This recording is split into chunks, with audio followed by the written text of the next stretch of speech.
Good afternoon, ladies and gentlemen, boys and girls, and this is the final stream of the season. The final stream of the season, and it's all been coming to this one moment. For Liverpool, for Manchester City, for Leeds and for Burnley, and of course for Tottenham and Arsenal. Everything is riding on today, and it's going to be such an important day for teams up and down the league today. Like I say, we've still got a relegation battle. We've still got a championship battle as well. Of course, there are favourites and there are people who look like they're probably going to take the lead, and they look like they're going to be able to get themselves over the line. And there's underdogs, there's favourites, there's everything.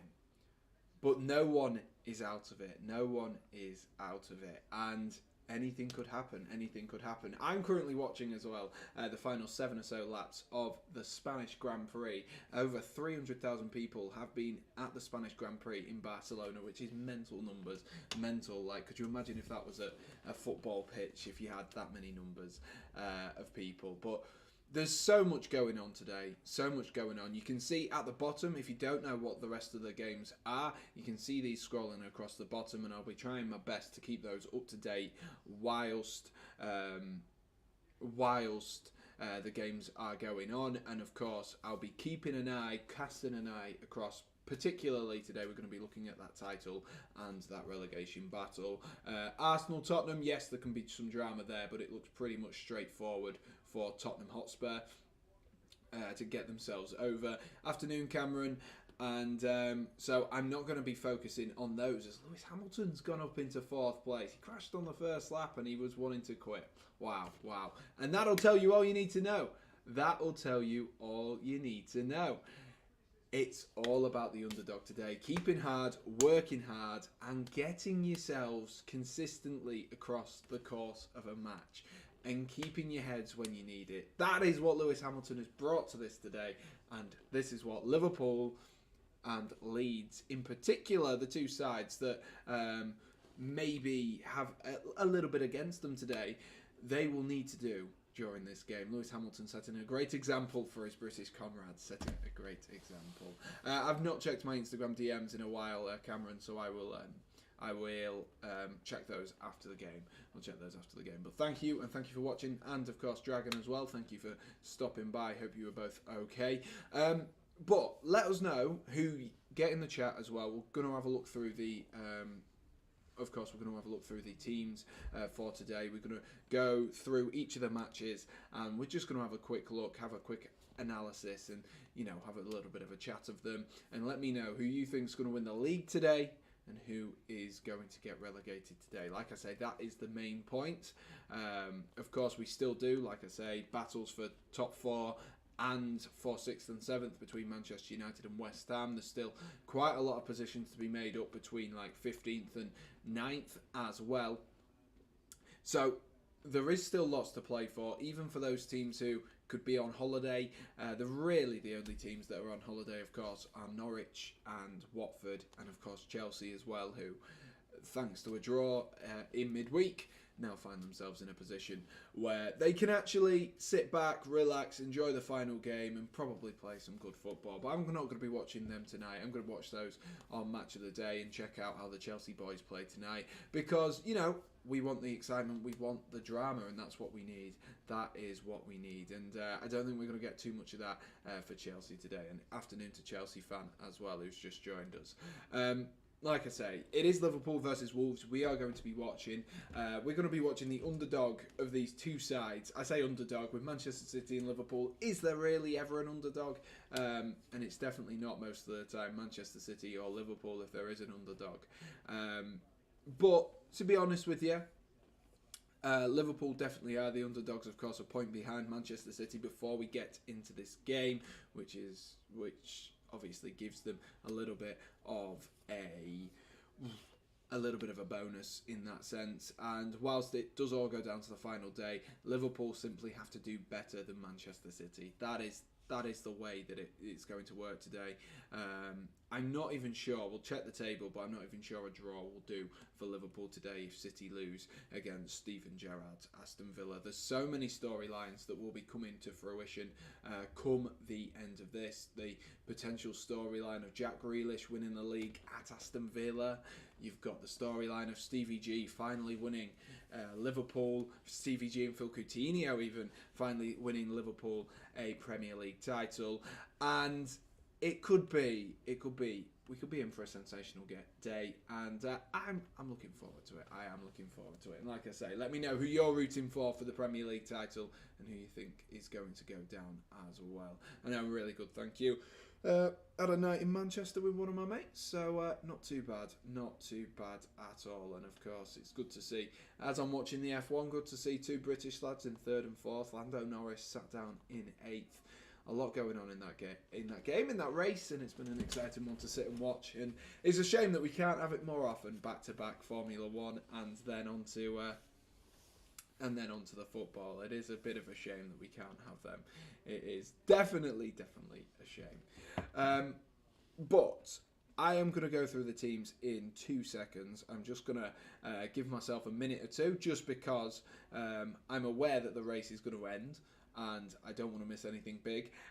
So I do apologise, but I'll run down the games that are scrolling across the bottom of your, I nearly said stream then. I guess it is stream, screen.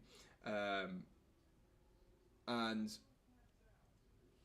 we'll have a little talk, and we'll look at the table, and we'll see what we can do from there. I think that's the best way to do it. Have a look. What is the most important? What is the most important? Right, let me just... because I need to switch over onto the other screen, and let's go over to SofaScore then. We've got a few minutes. I'm sure Max Verstappen isn't going to mess this up too badly, and if he does, I'm going to look like an idiot for missing it. But the absolute drama of it is wrong. Ladies, boys. Here we are. Here we go. There we are. Back to where I should be. Right. Let's get myself sorted. There we go. There we go, ladies and gents. There we go. Right, so, as you can see on your screen, I don't know why it's chosen that as the featured game. Like, why would that be your featured game? Look at all these games and you choose Crystal Palace versus Manchester United. No offence to Crystal Palace or Manchester United, but not really the game we are going to be looking at for today. But as you can see on your screens, these are the matches, and they were scrolling across the bottom as well. We're going to be keeping these up to date right at the bottom. So as you can see them scrolling across your screen, I'll be trying to keep them as up to date as possible. Looking forward to this game. And afternoon to Jonathan as well. It's been a little while. Hope you're doing well, mate. And nice and relaxed, and looking forward to a good final day of football. Of course, Newcastle not in too much of a bad position, and they can just sort of cruise their way through. But of course, positions to have a look at and make up for. So we'll just have a quick look at the table. And this is where we will start. And of course, I think we should all know by now, what this Premier League table is and where we're looking with that.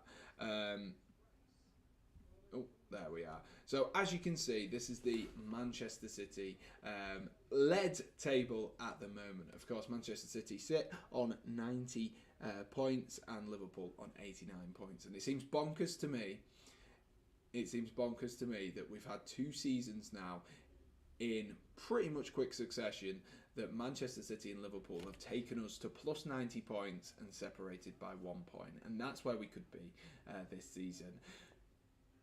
Of course, there is 180 minutes worth of football to be played today, which anything can happen during 180 minutes. And Manchester City and Liverpool, it will go right down to the wire. City, of course, have Aston Villa, like I mentioned earlier, and Liverpool have Wolves. So Wolves are probably the better of those sides to have, because Aston Villa, with a win today, would take them to 48 points and would take them up to 10th. And a top half finish for Aston Villa, provided results went their way, would be a brilliant result. And of course, would get them extra money as well. Wolves, they will want to try and cement that 8th place spot. But, if Leicester, if they get themselves a point, they finish above Leicester. And so it's really about the attitudes of the teams. Wolves will be more sort of in that cruising sort of mindset about it. They'll be cruising a little bit more in comparison to Aston Villa, who will want to, especially with the likes of Newcastle, who of course went on that fantastic run after Christmas. Aston Villa will be wanting to be like, look, actually, we've been here, and try and cement it. And then if you just look at the bottom of the table as well, I'm a little bit annoyed that Everton managed to get that 3-2 win. Not because I particularly want Everton to go down, but more so the fact that I was hoping, and I was really hoping, we'd have a three-way battle for that final spot. But it's fallen to Burnley and it's fallen to Leeds. And of course, the Huddersfield Town lover inside of me is thinking Leeds going down would be, as a Town fan, would be a good thing to see. But also, as a Town fan, it'd be good to see Leeds and Huddersfield, both Yorkshire sides, both West Yorkshire sides, the big West Yorkshire sides in the Premier League, with the potential of Huddersfield going up. So it really could go either way, and I don't know how to feel, because Burnley have been in this league for so long now. There is almost a feeling, for me particularly, of nostalgia when it comes to Burnley. There is that feeling of nostalgia, and I just wonder if Burnley are going to be able to do a job today and get themselves some points and get themselves a win. And if we go back over to the intermission screen, I was just looking, because I don't know what's just happened to Lewis Hamilton, but he's dropped into 5th. So I've just completely missed that, and it's typical. It's typical whilst I'm going through the football that the F1 would change, not so drastically, but pretty drastically. Which is a little bit annoying, but I'll have to catch that one up later. If we go back to this screen though, and I've got some more messages. Erin says, afternoon Sam, from Erin and Jazz. Afternoon to the both of you, and hope you're both enjoying Italy, even if you can't sleep at night because of the heat. And hope Leeds go down, Sam, says Jonathan. Jonathan hopes that Leeds are going down. And like I say, that Burnley nostalgia for me is just part of that reason. And Jonathan, that does mean that Burnley might have to get a result against your Newcastle United today. So is that something you're willing to take to see Leeds United go down? That's a really interesting point. So do let us know, Jonathan. Do let us know if you'd prefer to see Leeds go down and you guys not potentially move up into, imagine, 9th place for Newcastle United, or would you prefer? I guess, of course, it could end up being that Leeds lose, Burnley lose, and Burnley, because of goal difference, go through. But to cement that place, I guess Burnley will want to be able to pick up a point.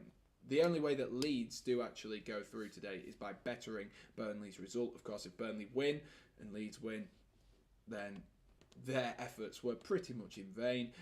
If they both draw, again, in vain.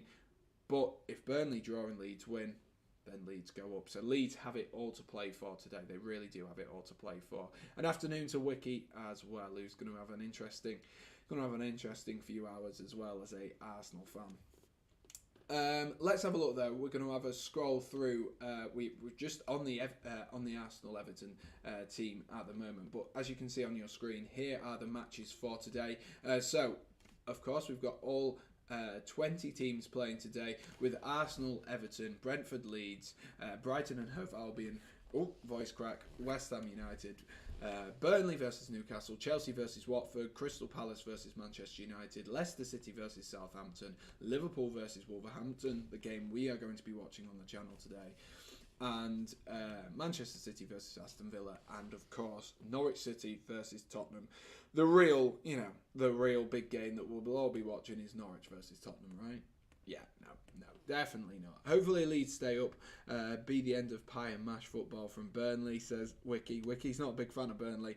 He wants to see them go down. An afternoon to Curved as well, who says, good luck, Mr. Sam. Thank you. An afternoon to Sean as well. But I guess the first thing we have to do, as we are we're about 15 minutes away now from kickoff, is I guess we go through the Liverpool and the Manchester City lineups and just take a little bit of a dive and take a look at them. But as you can see, there we are. As you can see, this is the Liverpool lineup for today, and of course the featured match we will be watching. afternoon to Max as well. And Liverpool start off with a very familiar 4-3-3, but without a couple of big players, with Virgil van Dijk and Mohamed Salah both dropping out. But it shouldn't be too much of an issue for this Liverpool, seemingly all-conquering Liverpool side, who start off with Alisson, of course, in goal.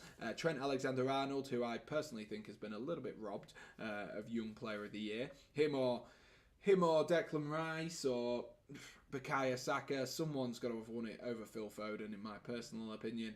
But who knows? I'm just a lad who sits here and chats absolute rubbish over a stream, so who knows? Clearly, I know nothing about football. Joel Matip, Ibrahima Konate are the two centre-halves, and then Andy Robertson in at left-back. Naby Keita comes in midfield. Jordan Henderson in the centre of midfield, of course. Fabinho is still out injured at the moment. I do believe he was injured for the FA Cup final, so they won't want to rush him back, especially with a Champions League final around the corner for Liverpool. And of course Thiago as well, rounding off the midfield. Afternoon to Venuk as well. Hope you are doing okay as well. Hope you are doing okay. It's been a little while. You're doing well in the FPL though, Venuk. You're doing well in the FPL. You don't want to bottle it. I know Yusuf has been eyeing up. Yusuf, who I work with, has been eyeing up that first place because Yusuf and Anand have been at the top like the whole way through, and Yusuf was in like 5th. And now he's eyeing up first place. So don't bottle it, Venuk. Don't bottle it. I'm sure you've been working hard to keep yourself at the top. But great to see you, mate. Great to see you. How was the Chelsea-Leicester match? I'll get onto that in a sec, Sean. I'll have a chat about that in a sec. And then, of course, the three up front for Liverpool, like I say, without Mohamed Salah, is Diogo Jota, Sadio Mane, and Luis Diaz. So I'm intrigued to see if Jota starts off that right-hand side. We know Sadio Mane has been playing through the middle quite often since Luis Diaz has come in, but I would tend to think that Diogo Jota might go through the middle. Personally, that's where I value Diogo Jota more. Is ow! I just chattered my teeth together. That was painful. Is through the middle. Ah, that really hurt. Anyway, let's talk Wolves. Who find themselves in 8th place with a point today would cement that 9th. At that 8th place, like I say, with Leicester the only side that could overtake them. But the Wolves side that has, well, really done well so far this season, and will be looking to, especially with the centre half of Connor Cody, former Liverpool player himself, maybe he'll be looking to try and get himself into a position so that he can get a goal. Imagine that, a former Liverpool player, a scouser himself, getting himself a goal. Who knows? But Jose Sarr starts in goal with, I'm assuming that's Totti Gomez. I've not watched Wolves much this season, and he didn't play against Chelsea, so I'm not gonna know who he is. Connor Cody and Willy Bolly. Then the 5 across midfield is Nuri. Johnny on the right hand side is the wing backs, and João Moutinho, Ruben Neves, and Leandro Dendoncker. We know that how well that midfield 3 works together now. Leandro Dendoncker, of course, can drop in at centre half, but they've got a nice balance there of skill, ability on the ball, and long passing distribution as well as composure as well between the 3 of them, and a lot of physicality in that midfield, despite maybe a seeming lack of pace between the 3 of them. But, you know, they're definitely going to be able to cause a problem, and maybe they're looking to overload by playing a 5 in midfield today, or with wing backs in essence, or in wing backs. And then the 2 up front, of course, Pedro Neto and Raul Jimenez, who have been the go-to so far this season. Might be the go-to so far this season. And like I say, Mohamed Salah does start on the bench. He did pick up a bit of a knock against Chelsea in that FA Cup final, so he won't be starting to try and keep his golden boot position. Of course, Tottenham and Heung-min Son playing against Norwich City. Son will be looking to get himself a goal. I wouldn't be surprised if you see Harry Kane give a penalty to Heung-min Son today if a penalty opportunity presents itself. Absolutely. I don't know why, but Mount does not get the recognition he gets. He got 11 goals, same as Saka, and the fourth most assists in the league. And I knew Wiki would pipe up on that one. Mount might have the numbers overall, but his performances haven't been good this season. You watch with your eyes, not with stats. And I think, whilst I do think he's been good this season, I've said it multiple times, it's not been Mason Mount's best season. A lot of the assists which he's got have come from corners and stuff like that. And I think he's been solid for Chelsea. He's been one of Chelsea's players of the season. But that's because Chelsea overall haven't been great. They overall haven't been great. And so that's where that one falls into. Stat-wise, of course, you can't knock it. Best, whatever, goals, assists in a season. Probably best combo of the two this season as well for Mason Mount. But for me personally, I just don't think the performances in terms of overall have been quite there. I'm not anti Mason Mount like Wiki is. Wiki doesn't give him the time of day, doesn't let him breathe. But I do appreciate the fact that actually over the course of the season, and I think Mason Mount will feel the same, that over the course of the season, he maybe hasn't been at his most influential best, despite still registering the goals and assists. So, who knows? But there's definitely a lot of players that should, in my opinion, have gone ahead of Phil Foden. And obviously, Saka is one of those players. Trent Alexander-Arnold, Declan Rice. There was someone else who I had on my mind earlier on as well, who's just completely left my mind. I mean, I guess you could chuck Mason Mount in there as well if you wanted to. If you're going off purely stats, then you most certainly could. And to be honest with you, I don't think Phil Foden's been the greatest so far this season. I'm not on Sky Sports. This is on SofaScore. That's where we are with that. And then we'll just check through Manchester City. And I do believe there might have been a change or two to Manchester City. As you can see, this is the team, and what a makeshift defence that is for Manchester City straight off the bat, with Edison in goal, Fernandinho and Aymeric Laporte as the two centre-halves, João Cancelo and John Stones as the defenders. Ruben Diaz is out injured, Kyle Walker is also out injured, and clearly Kyle Walker wasn't fit enough to make the starting team, otherwise Fernandinho would not be starting. Potentially a token gesture, who knows? It depends on the fitness of Kyle Walker, because then you just move that over. Three across midfield. The most Pep Guardiola thing in the world is this sort of Pep roulette, which they've had on the final day. No Jack Grealish, but Bernardo Silva, Rodri, Kevin De Bruyne, Riyad Mahrez and Phil Foden are the midfield five who will look to move around and transition nicely. I'm sure Rodri and Fernandinho will do the same. And of course, Gabriel Jesus starting up front, and he will be wanting to impress today as well, with rumours speculating around him and a potential move to Arsenal to link up with his former assistant manager of Mikel Arteta at Arsenal. The big news in terms of Aston Villa is it's going to be a first start for Robin Olsen this season under Steven Gerrard, and in the Premier League, that is, as Emi Martinez isn't fit and available to play for today. But the four across the back for Aston Villa is Matty Cash, Callum Chambers, Tyrone Mings, Lucas Digne, Jacob Ramsey, Dougie Luiz and John McGinn are the three across midfield, with Phil Coutinho, Emi Buendia and Ollie Watkins as the three up front, I'm going to say, but they're more attacking three. But guys, what I want in the chat right now, get your score predictions in for the game we're going to be watching, Liverpool versus Wolves.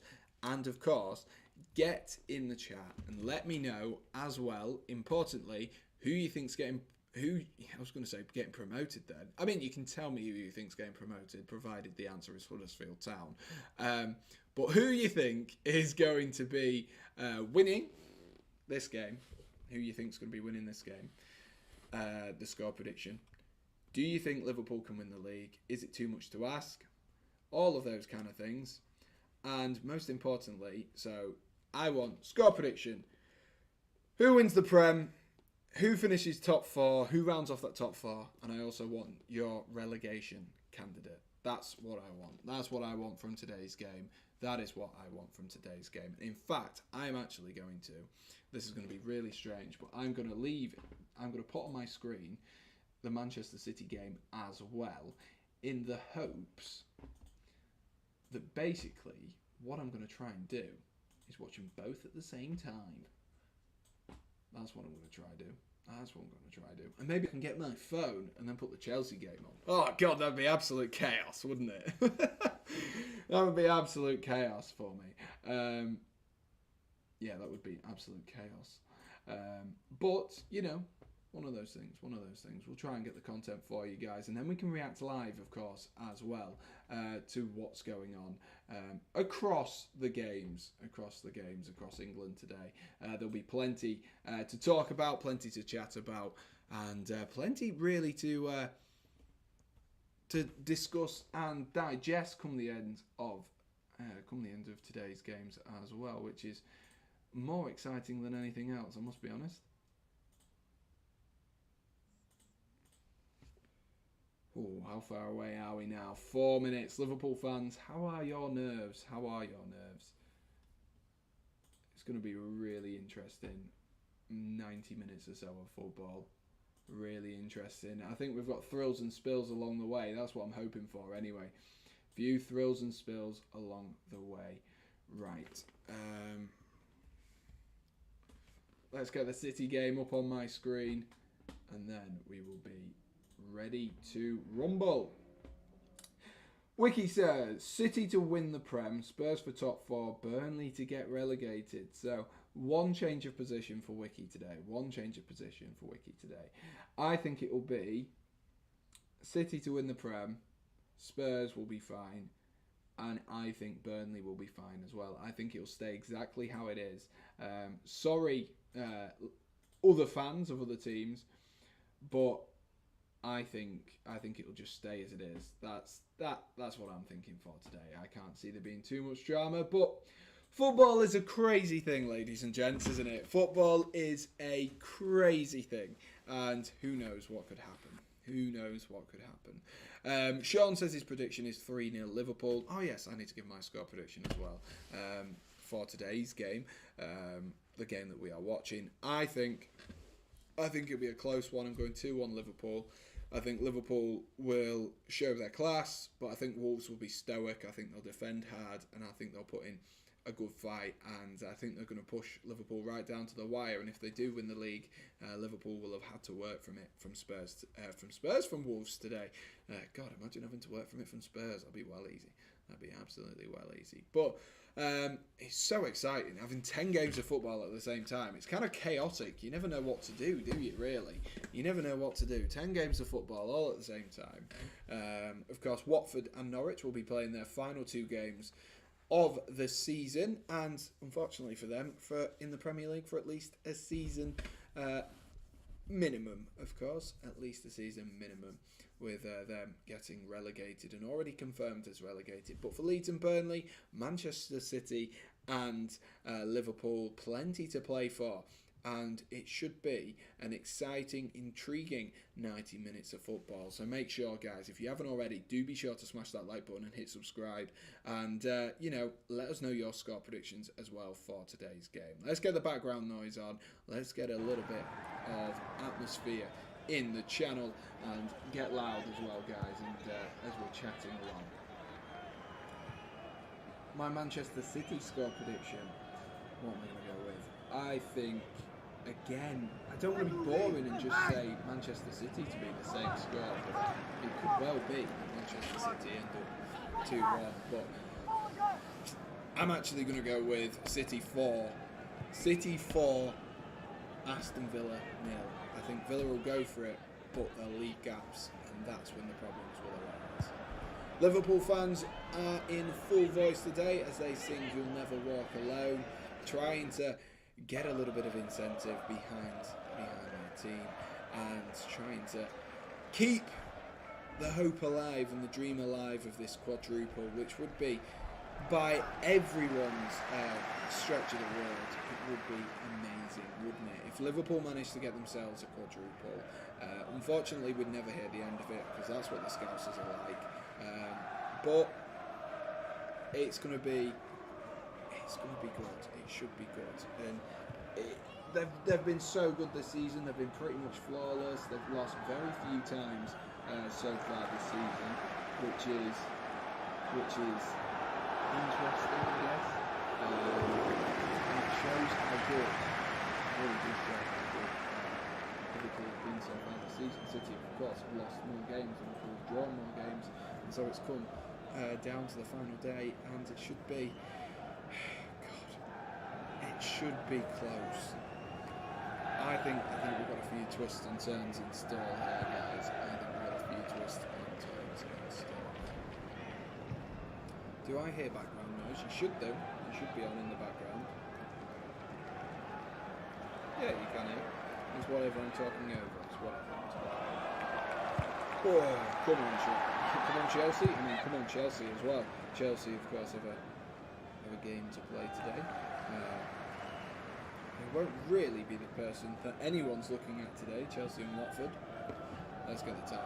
Let's get it sorted. Let's get it ready. As the players take the knee, we will be underway at Anfield shortly.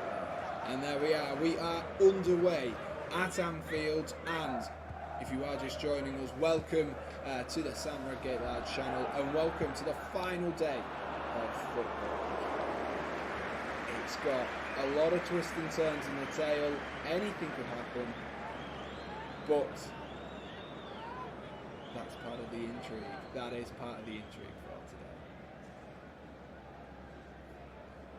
I'm going to get loads of notifications on my phone now telling me that all the games have started, even though I already know that. Oh God, what a pain, what a pain. Ready for some ASMR?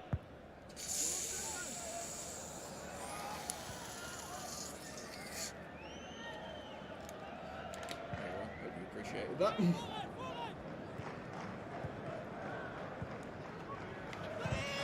Right, let's go. Let's think.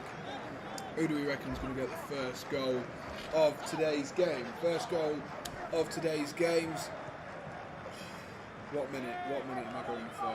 I reckon it'll be a quick one. I think someone will get a goal in the 5th minute across all of the games. Of course, we do have all 20 teams in the Premier League playing for the first time in what feels like an absolute decade of time. It just feels like it's been so long since we've had like a full selection of teams. And it's weird as well that we're all playing on a Sunday for today. Usually it's 3 o'clock on a Saturday, but maybe something clashed. I'm sure there will have been a clash. Maybe they were trying to save the promotion, the playoff games between Sunderland and maybe some of the other ones. Maybe that's why they kept them for a Saturday. But it is 4 o'clock on a Sunday. Whilst it is a weird time, it does mean we can sit back and enjoy. And now that we've got the F1, we've got, like I say, Sunderland's promotion game out of the way, we can sit back and we can watch the football as the ball goes over the top there towards Raul Jimenez. Can Jimenez look up and see Pedro Neto? Pedro Neto! Oh my God! Pedro Neto scored 2 minutes in! It's disastrous for Liverpool! Absolutely disastrous for Liverpool! Unbelievable!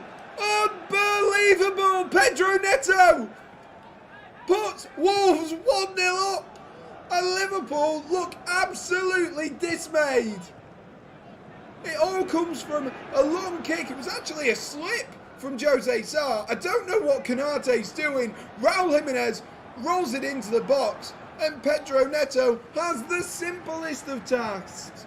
Such an easy task for the Portuguese player, and Wolves clearly haven't read the Liverpool script, because they've taken the lead inside 2 minutes. Pedro Neto with a tap-in. One of the easiest goals Pedro Neto will ever score.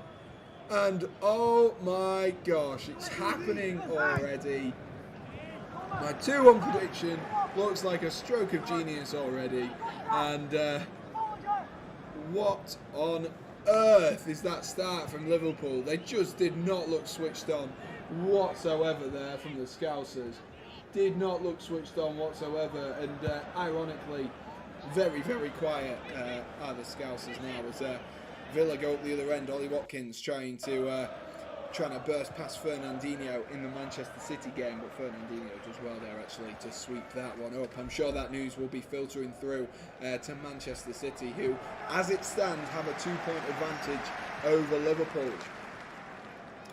Obviously, a point at Aston Villa would be enough for them, especially if this is the result at Wolves. A point will only be enough, though, if they match Liverpool.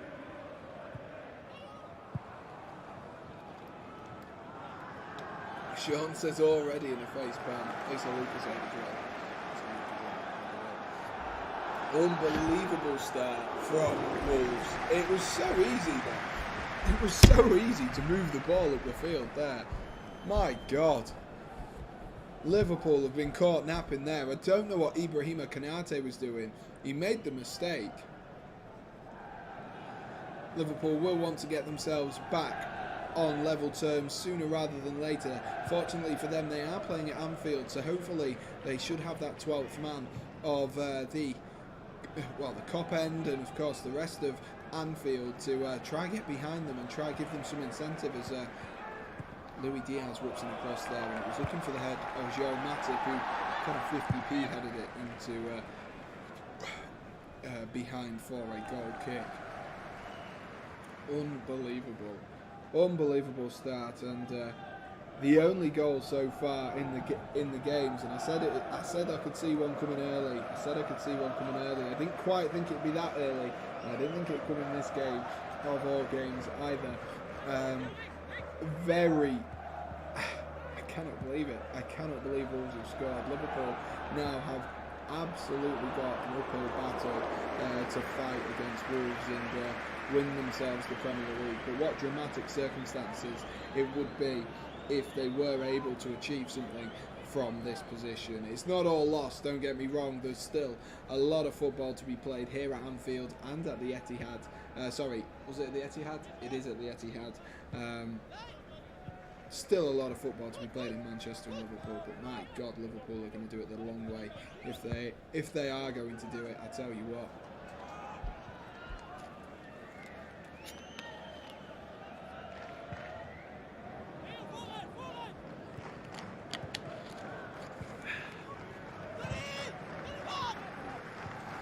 Luis Diaz picks up the ball, drops it into Joel Matip, who finds Thiago. Liverpool, are they going to just try go for the throat? Are they going to try be patient? Cameron says, come on Wolves. Absolutely. Andy Robertson into Luis Diaz. Finds Naby Keita. Here's Thiago, who's going to roll it out wide there to Joel Matip. I was in Manchester this morning and my God was it busy. Because they've had the Great Manchester run as well, as Naby Keita looks to slide through Diego Jota against his old team. Oh, good defensive play there by, I think it was Ruben Neves, who got himself in the way with Jota looking to do some good footwork, Salah-esque footwork, but able to defend this time from Wolves. Johnny drops it into João Moutinho, who looks forward towards Pedro Neto. Now we've got a foot race between Trent Alexander-Arnold and Pedro Neto. Trent does well, gets the ball and able to roll that one clear towards Joel Matip, and then cleared towards Ibrahima Konate. Cameron says he hates Liverpool. Luis Diaz tries to create something. It's going to go down to, I think it's going to go down to individual moments. And yes, Josh is streaming today. Josh has got, from what I can tell, it looks like it'll be a really exciting stream. Not to get you guys to go over and click on Josh's stream, but he's got quite a few fans.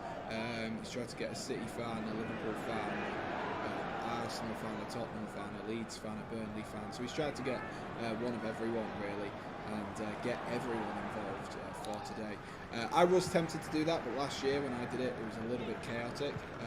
So I need to work out a proper way to do it, because it was just a little bit too chaotic. But maybe Josh has found the magic formula for today. But I am watching both games here, so I do have the City game on my laptop, and I have the other one on the other screen as well. So hopefully I can keep you guys up to date with these games as best as possible. And that's a lovely ball down the line there towards Pedro Neto again, who's trying to pull that one back in towards Raul Jimenez. Didn't quite come off that time for Wolves, but that ball in behind for Wolves so far is looking like it's on all the time, because Liverpool, especially because it is 1-0 to Wolves already, they're going to have to come out and they're going to have to maybe risk being less defensively capable and less defensively sound over the course of this game, and try and get themselves a goal. And of course they do preferably need to. And with the score as it is, still 0-0 in Manchester City versus Aston Villa. And that's a great ball over the top there. And Luis Diaz might be one-on-one here. Luis Diaz! Oh my gosh, is that a penalty? Jose Sarr comes out. I'm not sure what quite happened there. I'd have to watch a replay.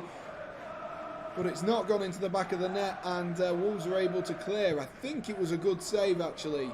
Michel Moutinho hooks one forward again. Here goes Pedro Neto again. That ball on every single time towards Pedro Neto. Neto tries to get away from Joel Matip, and he's done his defensive duties there for him. Joel Matip. But Luis Diaz there, absolutely bursting through on goal. And maybe if his first touch is better here, I don't know who the ball comes from. I think it's from Thiago. If the first touch is better here, I think he's through on goal, but I'm not sure if the keeper actually saves that, or if it's, or if he's just poked it wide himself there, the Colombian. We're just watching quite a few replays here of the event. Ooh. It's a hard one to judge, and Chelsea have scored against Watford, so it's 1-0 to Chelsea. How do I watch two streams at the same time? What, on YouTube? You just have to have them in different tabs, I guess. I have to do it dual monitor, or you can drag and drop them so they're half a screen each. Let's see who scored for Chelsea. Chelsea. Kai Havertz, who is the best on earth, has got himself a goal against Watford for today. So there's the rest of the goals starting to come through.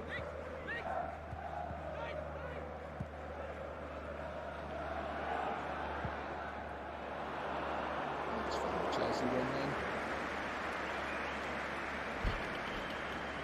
There we are, lovely stuff. So Chelsea take the lead in, like I say, what is pretty much a nothing game at this stage of the season.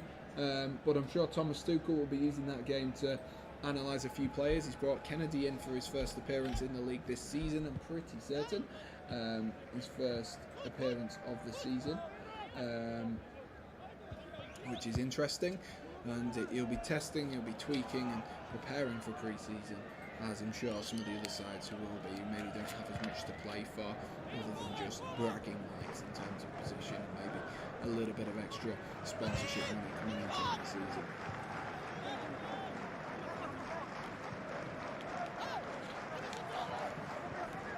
Still 0-0 in the other games though. Of course, Wolves scored an early one as Andy Robertson looks to roll in. Luis Diaz! Oh, he pulls it across the box, but there's no one there. Diego Jota just too late as he tries to get through there into the box. It was a good run, but I think the pass from Andy Robertson had a bit too much weight on it. And other than Wolves and Chelsea, it is still 0-0 everywhere else across the Premier League, which does mean, as it stands, that Tottenham will finish 4th, that Liverpool would finish 2nd, and importantly at the bottom of the table, Burnley would stay in the Premier League. So that is how it stands at the moment. You can see the scores scrolling across the bottom of your screen if you want to keep up to date with those. And of course, guys, if I do miss one, I do miss a goal, because of course, like I say, I'm watching over the course of 2 or 3 screens. Do let me know. As Trent Alexander-Arnold tries to whip one in, looking for Naby Keita. It's a good block by Willy Boly, who got his leg in the way there. There's an appeal for a handball from Naby Keita. I'm sure the VAR will be checking that one if there is an appeal. But I'm not sure there was much in it. It was great defensive play there by Willy Boly as the ball came in from Trent. It's a good clearance the first time. It kind of cannons onto cannons onto, I think it's Connor Cody, who's making his tracking back, and no handball in there for them, and it's whipped in towards the back post, that corner, and straight into the hands of Jose Sá that time around. Straight into the hands of Jose Sá. It was Joel Matip who got his head up and made a half decent connection with it, but he headed it straight into the ground, which made it easy for Jose Sá. A keeper of his quality need to do a bit more if you wanna beat Jose Sá.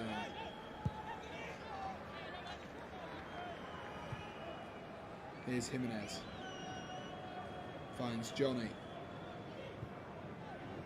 Pedro Neto. Into Ruben Neves, who's going to try and spread the play. Still 0-0 in Manchester. God, Liverpool need to up it. They definitely need to up it, don't they? Liverpool do.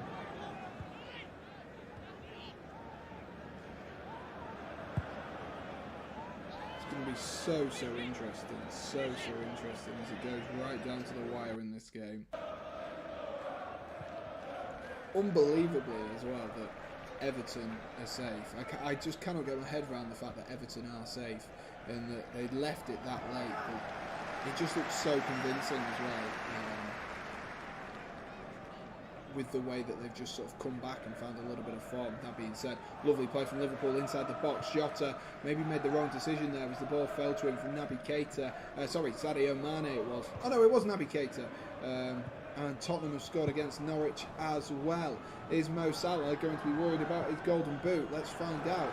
Let's find out who the goal scorer was. If it's Heung-min Son, that will make Mohamed Salah and Heung-min Son tied at the top of the Premier League.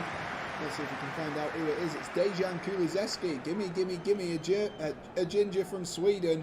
Dejan Kulusevski, who's been an inspired transfer for Tottenham Hotspur so far this season, has got himself on the score sheet, and that'll be going round to the Emirates, and the Arsenal fans won't be pleased with that, but Dejan Kulusevski gets himself on the score sheet and puts Tottenham Hotspur 1-0 up. Gimme a ginger from Sweden. He came from Juventus and he plays on the wing. Dejan Kulusevski, 8 assists so far this season for Kulusevski. That'll be his 4th goal in the Premier League as well. And like I say, an absolutely inspired transfer so far this season. Definitely one of the best transfers that has been made. A lot of people talking about Luis Diaz. I think Kulusevski's gone quietly about his business, and for me, he's definitely on that level. And in terms of actual goal outputs, goals and assists, Dejan Kulusevski has produced a lot more for his side. No disrespect to Luis Diaz in that sense. 16 minutes then on the clock. If you are just winning, I just read Sean's comment halfway through that. If you are just joining us, the early goal in this Liverpool game has come from Pedro Neto, who hit on the counter-attack from a goal kick of all things, from a Wolves goal kick. And Pedro Neto scored one of the easiest goals he will ever score as Raul Jimenez rolled it into the back of the net. A lot of football still to be played. Liverpool's response hasn't maybe been the greatest of responses, and I think Jurgen Klopp, if it goes to half-time like this, will be absolutely shouting and screaming at his players, trying to get behind them. And this is exactly what I said at the beginning of the game, though, that Wolves weren't going to make it easy for Liverpool. They definitely weren't. No one was going to really make it easy for Liverpool, unless you had someone who's a relegation candidate in terms of Watford or Norwich. They were never going to be in that position, and that's a great ball over the top again. And here go Wolves again. Here is Pedro Neto. He's got support from Dendoncker. Dendoncker! Oh, he's put it wide! Leandro Dendoncker, I thought he was going to find the back of the net. He looked easier to score, or at least hit the target. Unbelievable. Leandro Dendoncker, it's that long ball over the top again, causing problems for Liverpool. Pedro Neto puts it on a plate, and I'm going to give Andy Robertson credit here. I'm going to give Robertson credit there, because he does just slide in front of Dendoncker, which does make it difficult. But for me, minimum he has to hit the target there, Leandro Dendoncker, because that would put Liverpool in such a position, such a poor position as Luis Diaz switches the ball over towards Trent Alexander-Arnold, who's going to put a cross in. Good block there by Willy Bolly. Naby Keita's going to try and win the ball back, and Nuri able to get that one clear for Wolves this time. God, it's end-to-end. God, it's exciting, ladies and gents. If you are just joining us, I can see a few people joining. Do be sure to smash that like button and do hit subscribe as well. And let us know who you think is going to win the league, your top 4 prediction, and of course, who you think is going to get relegated between Burnley and Leeds. And let us know who you are rooting for. That's a great ball there from Trent, and a little bit too close to the keeper there in Jose Sarr, just a little bit too close to the keeper. Jose Sarr looking long again. Great first touch there by Raul Jimenez. Jimenez going to try jink his way away from Kanate. Look to play a 1-2 there with Den Donker, and they've just lost the ball. Just lost the ball there. Wolves and Liverpool look to take the free kick quickly. Trent Alexander-Arnold's going to try skip past. I think that was João Moutinho, and there's been a goal in the Burnley game. There's been a goal in the Burnley game, and that goal has come for, oh my gosh, that goal has come for Newcastle United. And as I say that, Joe Gelhardt, the young man at Leeds United, has gone and put Leeds 1-0 up. So as it stands, ladies and gents, Leeds are safe. Burnley are relegated. What a matter of a minute can do. Callum Wilson scored from the penalty spot for Newcastle United. Burnley now need to up it. They absolutely need to up it, and they need to get themselves a goal as we get... Oh, he says that. He updates the score at the bottom. But VAR, my lord, VAR has come in, and Leeds United's goal and Joe Gelhardt's goal has been scratched off. Has been absolutely scratched off. So whilst that isn't a good thing, for Leeds United, and it's not overly good for Burnley that they have conceded, it is a token of hope, because Burnley, as it stands, still remain with the better goal difference. So they will be staying up in the Premier League. What a turnaround of a few minutes. VAR coming in. Oh my gosh. Sam, if you don't believe me, take a look at the live scores. Chelsea are winning 1-0. Yeah, I know I've updated it at the bottom, Sean. I've updated it at the bottom. Kai Havertz was the scorer of the goal. Oh my gosh, so much going on here, ladies and gents, and there's going to look like there's going to be a sub instantly, and it's a bit of a shame that there is coming a sub here.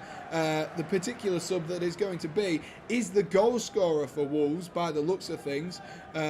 He's being walked off, and Hwang Hee-chan is the man coming on. The South Korean footballer will be coming on for Wolves. So a straight swap there, injury-induced substitution for Wolves this early on in the game. A little bit of a shame there, because Pedro Neto running in those wide areas has been causing Liverpool lots of problems in the opening 20 or so minutes.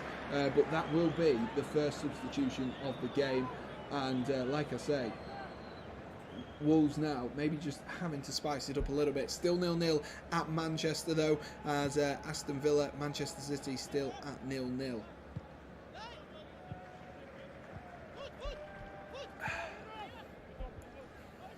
God, there is so much drama, so much going on here, ladies and gents. Absolutely loads going on. Andy Robertson looking to drive forward. That's one back though by João Moutinho, who's looking to unleash Raul Jimenez, who at the moment has had Ibrahima Kanate in his back pocket for the vast majority of this game. But that's good defensive play there by Ibrahima Kanate. Really good defensive play.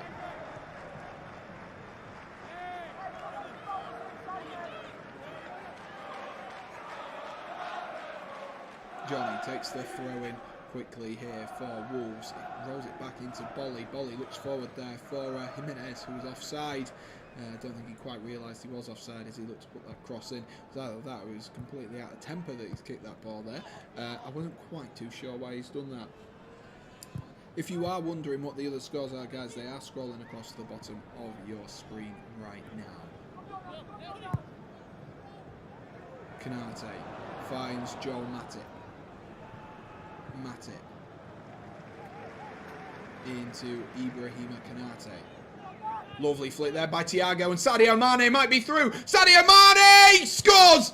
That is what they needed. An excellent flick there from Thiago. What a flick that is from Thiago to find Sadio Mane, and Liverpool get themselves back level. Fantastic flick, fantastic play as well from the Spaniards. I'm assuming that isn't offside. Let's watch it again. It's a great flick. He's definitely onside there, Sadio Mane, and he's come up clutch for Liverpool there just when they needed him. Sadio Mane, a huge goal. What a big goal that could be at the end of today. That could be a huge, huge goal for Liverpool Football Club, as Villa are still holding Manchester City at 0-0 as it stands. But as it stands, that does not do Liverpool too many favours. It gets them back level, yes, but it doesn't put them ahead and in contention for, winning the title, as Manchester City have an extra point and, of course, superior goal difference as well. Liverpool don't look done, though, and they most certainly can't be, as they look to move forward with the ball. Wow, I wonder if that'll feed through to Manchester. I wonder if that'll give a little bit more urgency. Can't say I've seen too much urgency from the Manchester side, as Kevin De Bruyne whips in a corner, and it's headed clear by Aston Villa that time.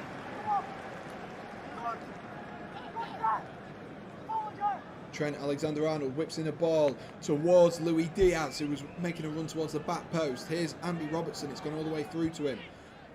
Manages to find Thiago. Thiago. Excellent ball there, looking for Trent Alexander-Arnold. It's cleared though by Nuri, and Hwang Hee-chan drops back into head of the ball back to Nuri there. And as it stands, Liverpool on 90 points with 66 goal difference, and Manchester City on 91 points with 72 goal difference. So, like I say, all to play for. We've gone back and forth in the matter of moments between not only the Premier League title, but the relegation battle as well.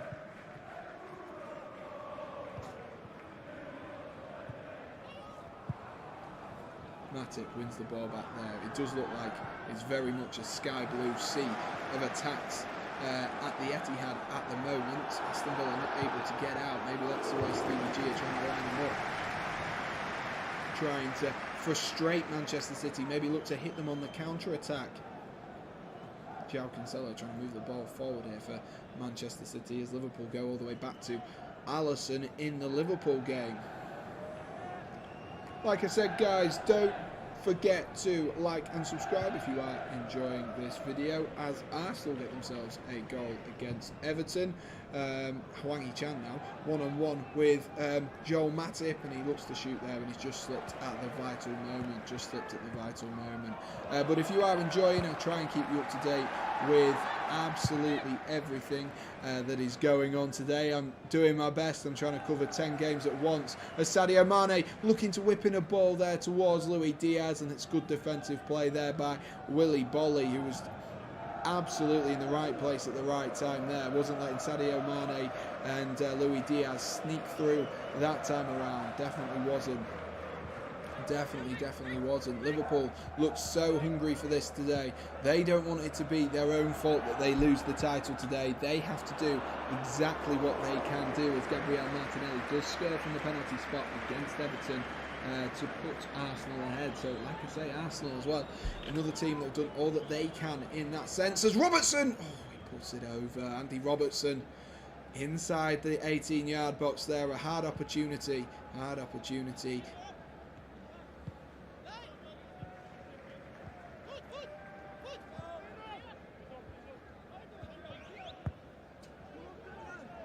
He was a Jordan Henderson, delightful ball towards that back post. Andy Robertson just, I don't think, could make up his mind at all if he wanted to shoot or cross, and as a result, he just kind of looped it with the inside of his foot, maybe even off his shin, and over the crossbar. God, this is intense, man. This is so intense.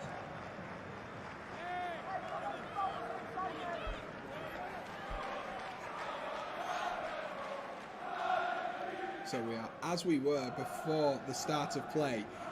across the top 4, the Championship win, potentially, the Premier League win, and, of course, the relegation zone. So we are, as we were, absolutely everywhere. As Ruben Neves looks forward, Trent Alexander-Arnold is being run ragged at the moment by these Wolves wide men. And that's another ball from Dendoncker out wide towards Hwang Hee-chan. It's whipped in towards Raul Jimenez there, who was making a run towards that back post. And it was eventually, I think it was just flicked on over the head of Raul Jimenez there.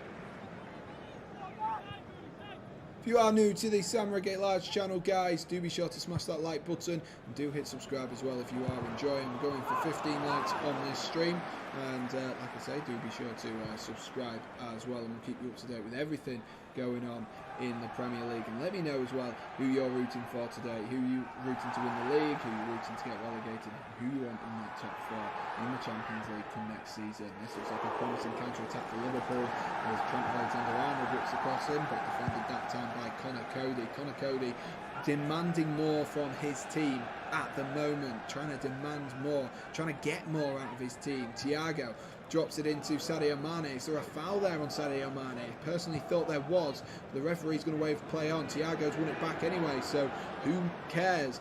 Luis Diaz now on the ball as he tries to drive in towards Johnny. Luis Diaz drops it back to Andy Robertson, and that one is flicked on and headed behind there by Willy Bolly, and an opportunity for Liverpool to get the ball into the box and get some of the big men up from the back as Arsenal now take complete control of the game at the Emirates. And I say complete control. We saw Everton come from 2-0 down the other day, but I feel less. I feel like it's less likely against Arsenal with the form that they are in.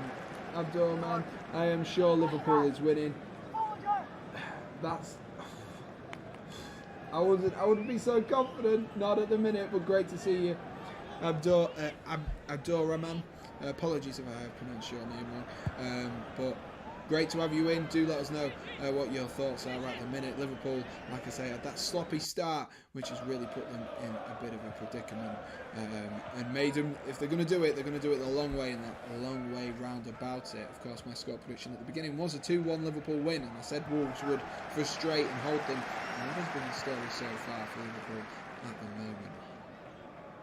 moment. As Spurs get themselves a second, and Mo Salah will be checking his phone imminently to see if Heung-min Son has managed to equal his goal tally. We'll have a look in a second as Thiago looks to drive one through a crowd of players.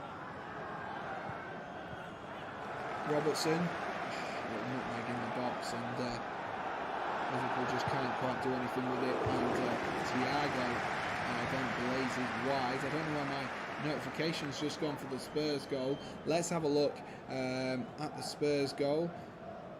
Harry Kane is the man who has scored for Spurs as well. So Mo Salah's golden boot hopes just clinging on at the moment, just clinging on for Mohamed Salah. It is 2-0 though, so it looks like the top 4 will be pretty much decided, with Spurs finishing in 4th. So a potential heroic comeback for I say a heroic comeback. Arsenal probably should have been in the top 4 anyway. But a potential comeback for Arsenal to get themselves back into that top 4 looks less and less likely now, unless they get a good comeback from them. Bentancur's got 2 assists in that game. Wow.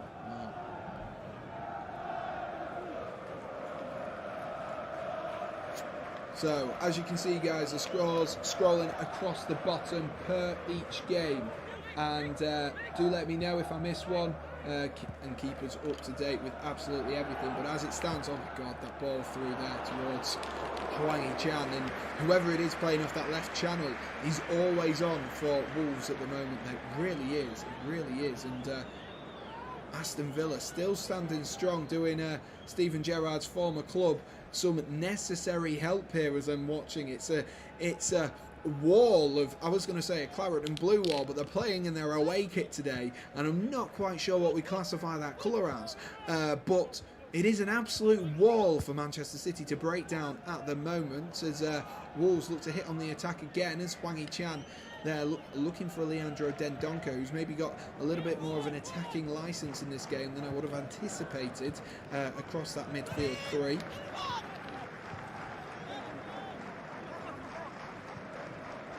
Did I know that Newcastle scored? Yes, of course. Of course.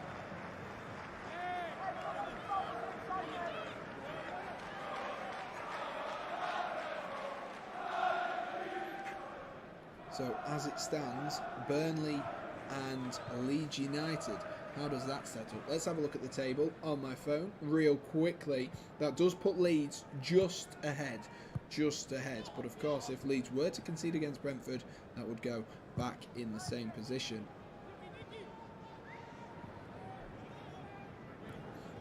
Hard to keep up with all the drama that's going on here, ladies and gents, I must say.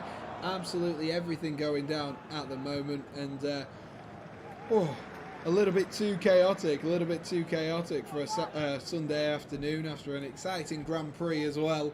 A little bit too chaotic, everything going on, but just what we like to see. We love the drama, and most certainly do love the drama. We'll take a look at half-time. We'll have a look at the Premier League table. We are about 10 minutes away now from half-time in both the Liverpool and Manchester City games. So we will take a look at half-time and see... Excuse me. We will take a look at half-time and see what all the results mean for the Premier League table at this current moment in time. 10 minutes to play until then, though, and plenty of football still to play. 20 minutes worth of football to play at both. A dangerous ball there. Sorry, Naby Keita it was who was going up that right hand side. I thought it was Sadio Mane who was that far up the field.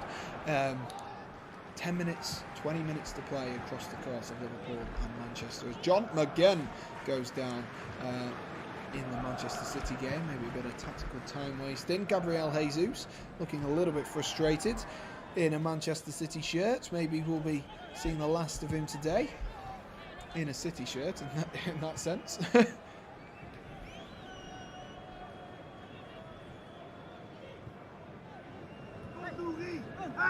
Wolves always looking along at the moment here, Wolves are. Luis Diaz into Thiago. Thiago, good turn there from that time it is Sadio Mane, who dropped in deep to swap with Naby Keita, and Trent Alexander-Arnold there looks to clip that in towards Luis Diaz, but straight into the hands of Jose Sarr.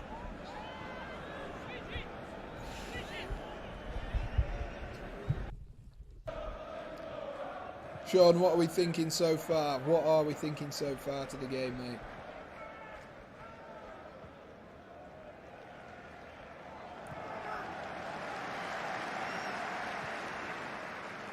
Let's see what's going on at Villa.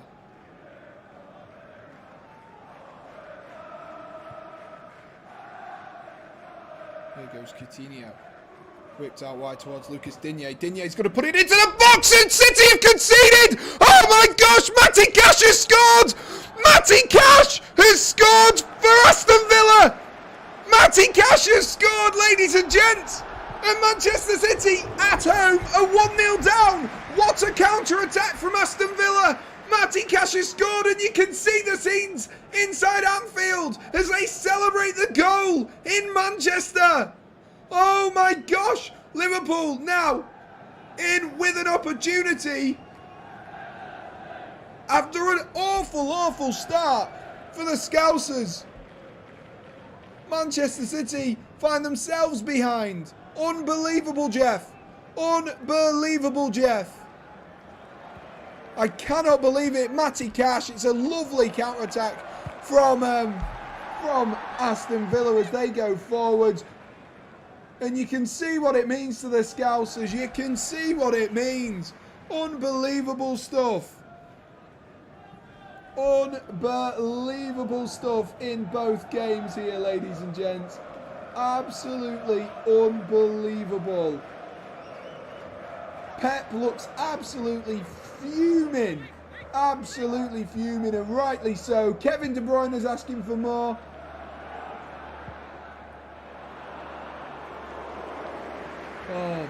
gosh, ladies and gents, we've got a final day on our hands here. I know that sounds very Michael Owen-esque, but my God, have we got a final day on our hands here. And there's going to be a lot of nail-biting between Manchester and Liverpool. As it stands, it goes down to goal difference.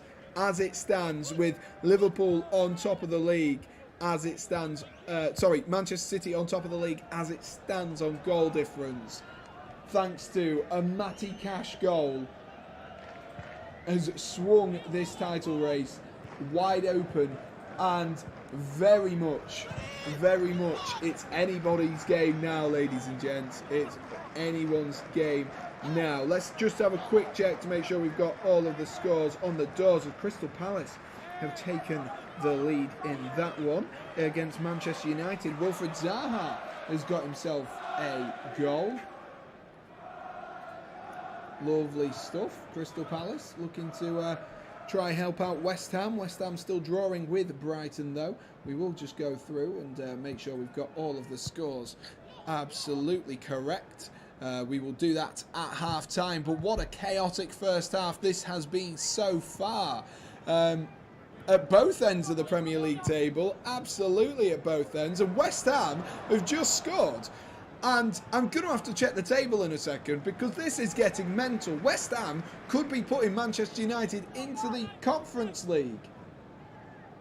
Obviously not the one that Grimsby Town are in, but the UEFA Conference League. Oh my gosh, the twists and turns and storylines of today's games is absolutely unreal, guys. Absolutely unreal. Let us know if you are just joining us and you're listening along at home. Do let us know who you think's going to win the league. It is absolutely swung wide open here. Absolutely swung wide open.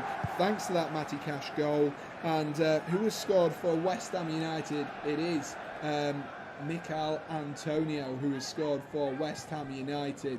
So it is absolutely all going down here. We've got comebacks, we've got battles for position. It is an insane final day of football. Absolutely insane. Absolutely insane final day of football so far. And now it's still City's to lose, but Liverpool will be absolutely brimming with confidence. And I'm sure when they go in at half-time, they will be absolutely brimming with confidence. And yes, West Ham have gone up into 6th now, ladies and gents, thanks to that Mikel Antonio goal and that Wilfried Zaha goal as well.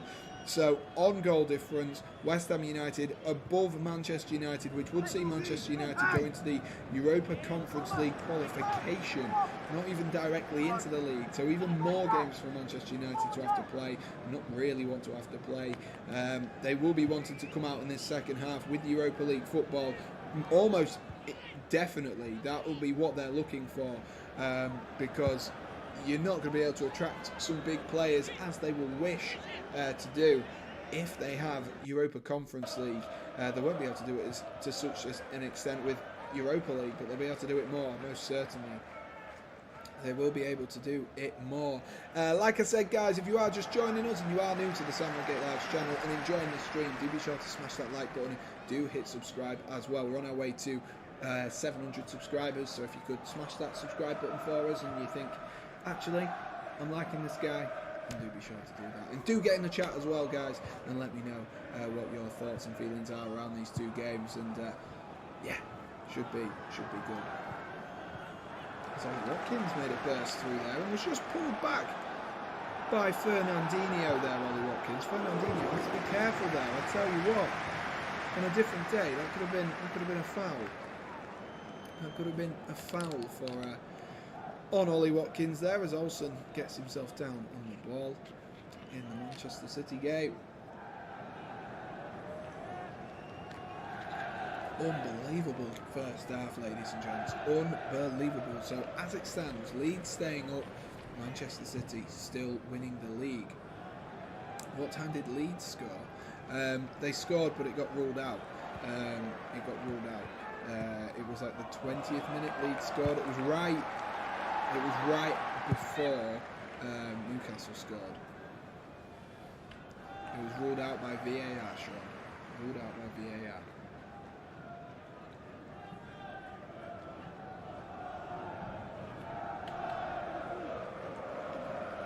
still a lot of football to be played across the games. We could have so many different storylines coming here. Jose Sarr's gone down holding his knee at the moment. He's trying to back himself into the goal. It's a good touch there from Naby Keita, trying to unleash Diego Jota, but good defensive play there by Totti Gomez.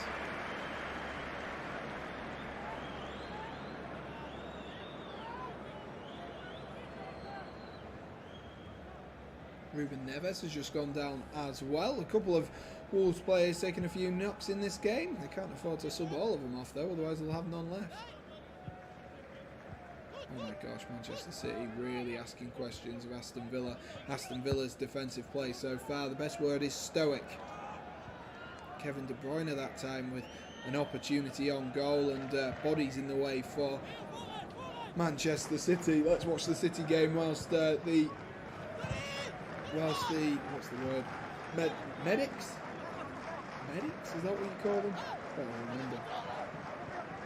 Physios, whatever you want to call them, whilst they look at Jose Sarr, who did go down holding his knee. He might have done it when he kicked Jose Sarr. It did look a little bit off the ball. But João Cancelo drives the ball forward for Manchester City. He's going to look to try and line one up there. It's blocked though by Aston Villa. Here is Rodri out on that right hand side being pressured by Jacob Ramsey. Kevin De Bruyne lofts one forward looking towards Gabriel Jesus, and that's a good claim there by Olsen. A really good claim there. Big, powerful and strong. Stop the ball there from falling towards Gabriel Jesus.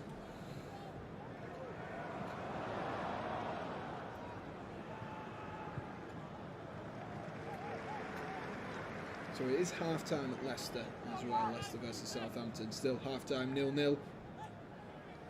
Probably a fair reflection, to be fair, of those two teams' seasons. Not quite the emphatic, exciting seasons we expected. But that being said, a lot of people tip Southampton to go down this season, following losing quite a few of their key name players over the summer. Notably, of course, Danny Ings, who is playing.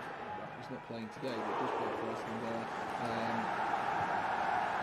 So definitely a few people that expected that, and not a bad season really for Southampton. They'll be pleased, and maybe they've got a stepping stone now to build under Ralph Hasenhüttl. 4 minutes of added time at Liverpool now, just to deal with those injuries and of course a couple of goals as well.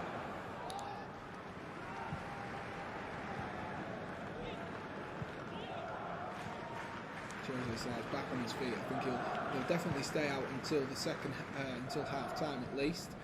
See how he is, how he's feeling during half time. Get a bit of extra physio work done on that while she can at half time, and then look how he is in the second half as Manchester City sustain pressure and João Cancelo trying to take a couple of shots from the edge of the box, but no can do there for João Cancelo. Nothing opening up for him. Liverpool are going to be able to get their noses in front at half time and really put the pressure on the Manchester City changing room. Let's find out with Andy Robertson on this left hand side. Short pass into Thiago. Thiago's got a few runners in front of him, but none that he decided and thought was a good idea. Instead drops it into Jordan Henderson, who finds Joel Matip. Trent Alexander-Arnold outside of the foot pass in towards Diego Jota, trying to flick that one on towards Sadio Mane, and that's cleared by Wolves this time up towards Raúl Jimenez. Jimenez and Konaté just get tangled with each other there. Jimenez and Konaté. And Everton have scored. Wiki. A little bit of poo coming out, maybe Wiki, maybe. As Everton score to get a consolation. Donny van der Bench. Oh, legend has it, Donny van der Bench has just scored. And that is the truth. Everton have just scored. I will update that when we get to half time in these two games. I'm actually going to stick down before half time. As Luis Diaz has to go by Johnny. Thiago into Robertson. And I don't know who Thiago saw there. Maybe someone in the crowd, maybe? What a wayward pass. It was very FIFA-esque, wasn't it? Yeah, it wasn't a great pass though from Thiago, who I think he just lost sight of how far away Trent Alexander-Arnold was, and he just absolutely pinged it over the top of him. Absolutely pinged it over the top of him.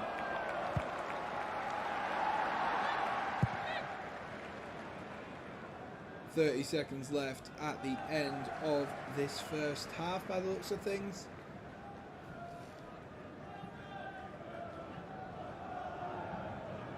How many twists and turns are we going to have come the end of this? How many twists and turns? Riyad Mahrez is providing a couple of twists and turns there as he tries to get past Lucas Digne, and that is cleared up the field towards Ollie Watkins. Maybe one more opportunity for Ollie Watkins, is there, to drive into a little bit of space, and he's dribbled it out. Not what Stevie G will have wanted there.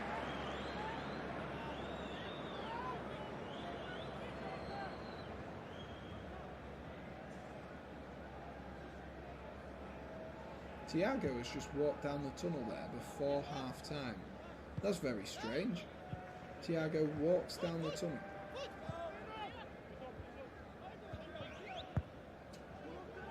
Very weird. Very weird. It looks like it could be an injury for Thiago. He has just walked down into the changing rooms, maybe just trying to get a bit of physio early on.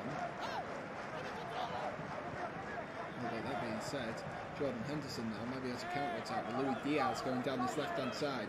Here is Luis Diaz, the Colombian, up against Willy Boll. He tries to pull it back though for Naby Keita, and he's just sold his teammate a little bit short, but somehow Andy Robertson manages to keep that on the pitch as Jordan Henderson spreads it in to Trent Alexander-Arnold. Alexander-Arnold, is there a last chance before half time here for Liverpool, as Henderson looks to flick that one around the corner, and that'll be regained by Wolves. I don't know how we're still playing here. We've had the additional 4 minutes as expected, and there we are. That is half time. That is half time. So, ladies and gentlemen, boys and girls, we will take a look at what all of this chaos that has ensued in this first half means it at the top and of course at the bottom of the Premier League. Let's not get ourselves confused about what's going on. Let's have a look then, ladies and gents. Let's have a look. Let me swap over and we will share our screens for you then, ladies and gents. And like I say, if you haven't already and you are enjoying the stream, do be sure to smash that like button and do hit subscribe as well. Let me just update the scores at the bottom as I read them off. So, let me get on the scrolling text. So we have Arsenal 2, Everton 1. We have Brentford 0, Leeds United 0, Brighton and Hove Albion 0, West Ham United 1, Burnley 0, Newcastle United 1, Chelsea 1, Watford 0, Crystal Palace 1, Manchester United 0, Leicester City 0, Southampton 0, Liverpool 1, Wolverhampton Wanderers 1, Manchester City 0, Aston Villa 1, and Norwich City 0, Spurs 2. So those are the scores on the doors. Let me swap over to the screen now that I've updated that bottom bit so you guys can see it as well. But those are the scores as you can see on your screen. West Ham Burnley. I don't think I said West Ham Burnley, but maybe I did, but maybe I just said them one after another. Where's my mouse gone? Here we are.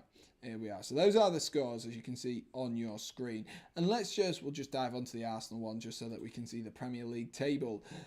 Let's see what this means then for the top and the bottom of the table. And so, as you can see, as it stands, Manchester City will be crowned champions despite this loss today. Liverpool need to score in the second half. They need to score in the second half and hope that Manchester City don't score too. They're both trying to get a long way around to do this, and they've got to hope that they've got to hope that Manchester City don't score too, and that Aston Villa and their old pal Stevie G can continue to put in a shift for Liverpool.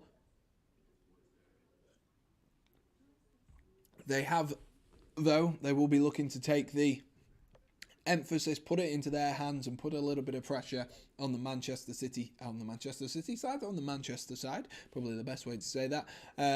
As you can see though, Liverpool then tied on points, but because of the goal difference, conceded one more and scored four less. Liverpool have a lower goal difference, so Manchester City would be winners overall. Oh god, that was weird. Would be winners overall, and they would be the champions. In terms of the top four position, we said this one looked pretty much straightforward, with Arsenal facing Everton and Tottenham facing Norwich. Of course, Tottenham are 2-0 up against Norwich. Arsenal 2-1 up against Everton.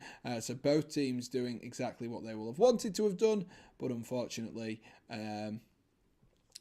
for Arsenal, Spurs have come out the blocks firing with goals from Dejan Kulusevski and, of course, from Harry Kane as well, which has put them 2-0 up. And looks like that fourth spot and the Champions League, the final Champions League position, will be going to Tottenham Hotspur instead of Arsenal. And then one of the big talking points, I'm going to say it's not really the big talking point, but West Ham United have, thank you to taking the lead against Brighton and Hove Albion, have actually knocked Manchester United down into the UEFA Conference League. So Manchester United, their woes go on by the looks of things as they drop, thanks to a goal from Wilfried Zaha, of course, formerly of Manchester United, in the game against Crystal Palace at Selhurst Park, fall back into 7th place, and Manchester United could be not only without Champions League football, but also without Europa League football as well, as they look like they are going to end up in the conference. Wolves, who of course we know are drawing with Liverpool and scored that early goal thanks to Pedro Neto, who has since come off. Leicester City drawing with Southampton, like I say, pretty much tells the story of Leicester City's and Southampton seasons here.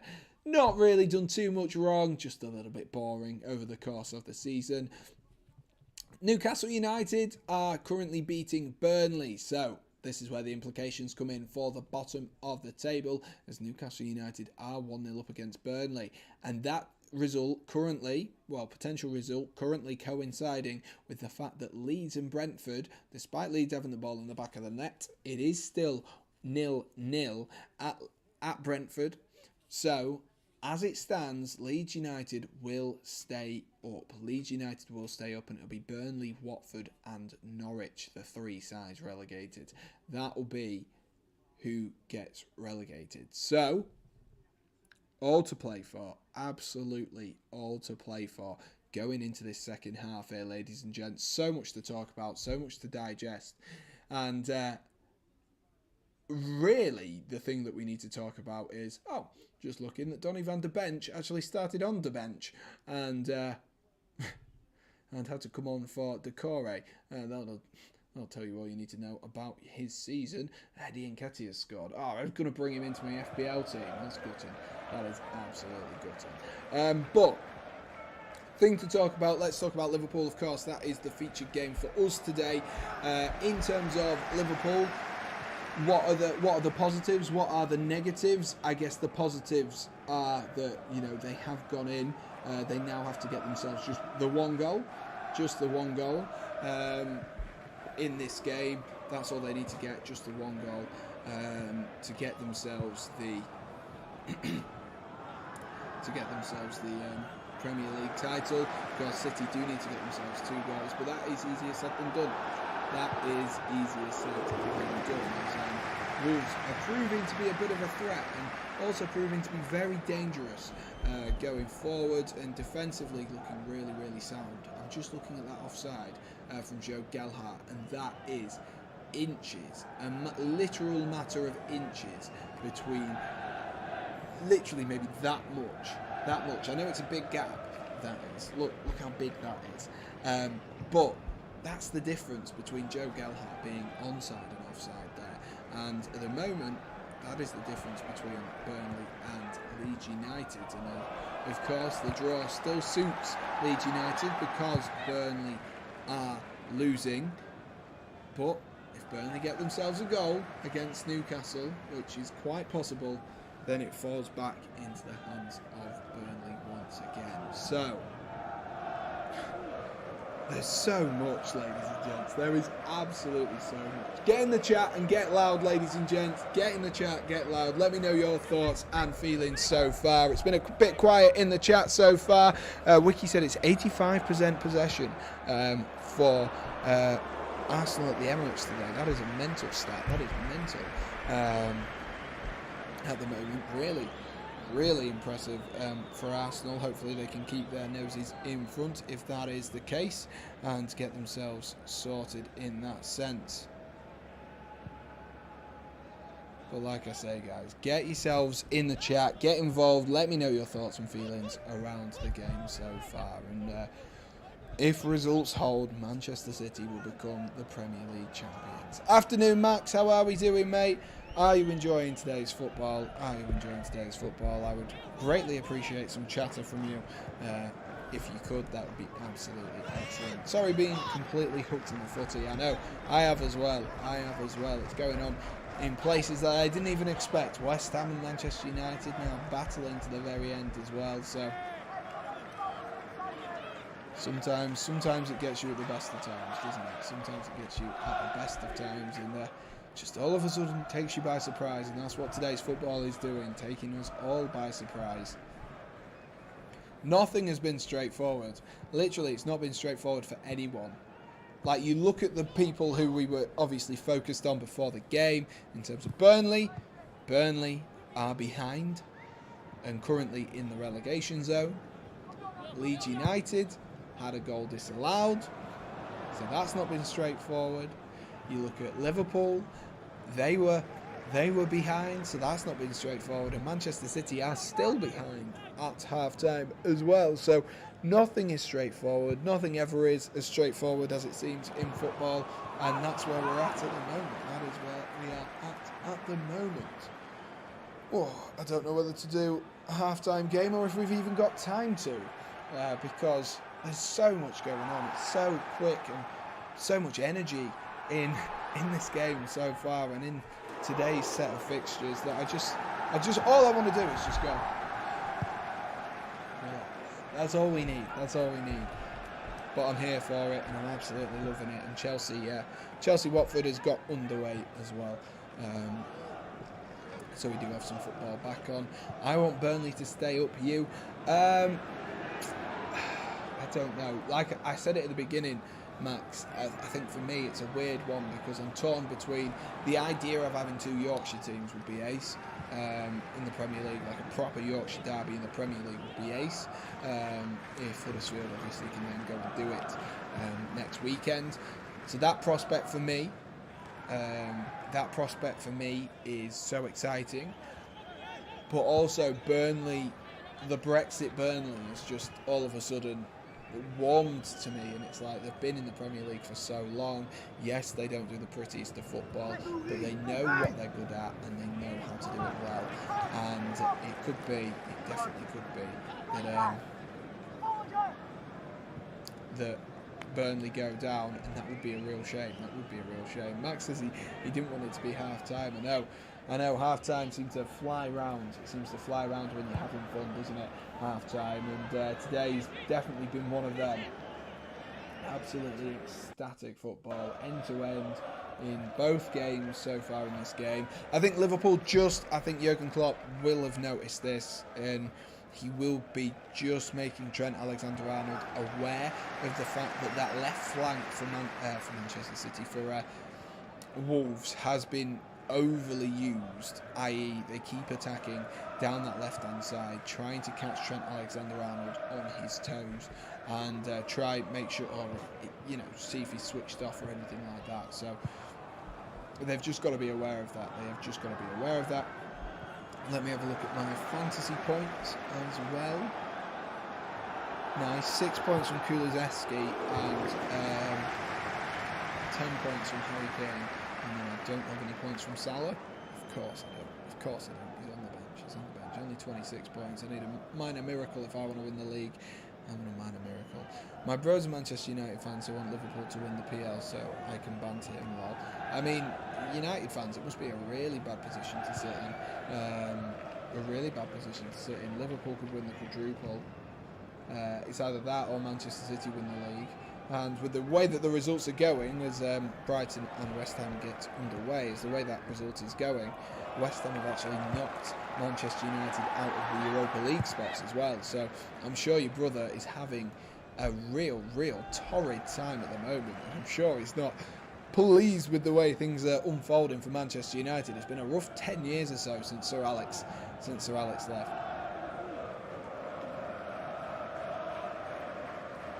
I need Sonny to score. He definitely does. He needs one more, doesn't he? Maybe two. Who knows against the side such as Norwich? He definitely could get himself a goal and get himself a nice golden boot. Leicester have scored, are you saying, against the Saints?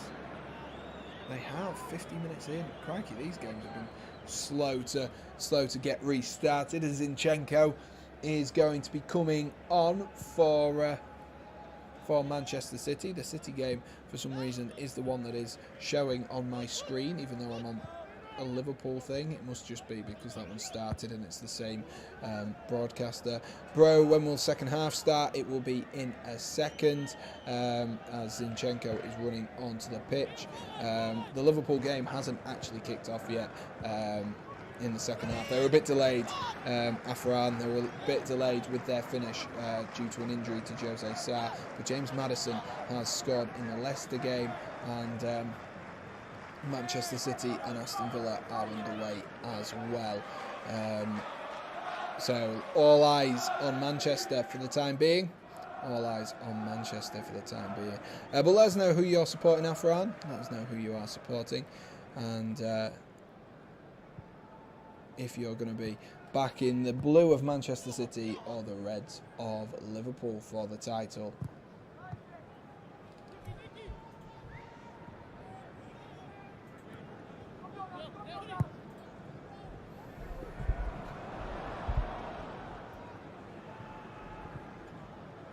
Right, City are underway properly. So now we're just waiting for Liverpool. To come back out onto the pitch. Now pretty much, yeah, they're all just a little bit staggered because of the times when stuff finished. The Liverpool players are back out onto the pitch now for you. Afran, and John Ruddy is coming on. He's going to be starting in goal in the second half for Wolves following that injury to Jose Sarr, which has obviously put us back just a little bit in terms of kick-off time for Liverpool, as they did have nearly 6 minutes of added time. But we are underway in the second half here, ladies and gents. Underway in the second half, and a final 45 minutes of football as Jack Grealish warms up for Manchester City as well. Maybe Jack Grealish could be the man against his former side. I wonder where the people who are holding the Premier League trophy are. I wonder if they're driving in between Manchester and Liverpool furiously and frantically at the moment, trying to get to the right stadium. Is Jose Sarr still on? No, he's been subbed off. John Ruddy is in goal in the second half, as we have a yellow card pretty much instantly off the back for. Is it for Matip? It is for Matip, as he just pulled down Hwang Hee-chan, who had just evaded him. Silly yellow card, really, but it's quite a long time to actually go. Now that I've said that, it's a long time for it to actually go to the whole way through. It was Brighton have equalised against West Ham United, so a little bit of luck for Manchester United. What did Jose Sarr do? I think it was just a muscle injury, really. I think it was just a muscle injury and then a precautionary substitution in that sense, with Wolves not really having too much to play for, and of course not wanting to get their keeper too much more injured than he already is. I think it was just from kicking the ball. It wasn't like a tackle or anything in that sense, Max. So just a boring sort of injury, if you know what I mean. Ruben Neves looks forward again. Another ball over the top on for Liverpool. He manages to find Raul Jimenez down that right channel, who has been absolutely battling with Canate. So far, winning for Canate as the ball falls to De Bruyne, who's blazed over the bar in the Manchester City game. Wolves all the way back now with Connor Cody. Here's Willy Bolly, who's going to skip past Andy Robertson into Nouri, who's tried to play that down the line but only succeeded in playing it off Trent Alexander-Arnold. As we rewatch the strike from Kevin De Bruyne in the Manchester City game. City fans showing their frustration. If you can lip read, I'm sure you could have seen what that Manchester City fan had to say.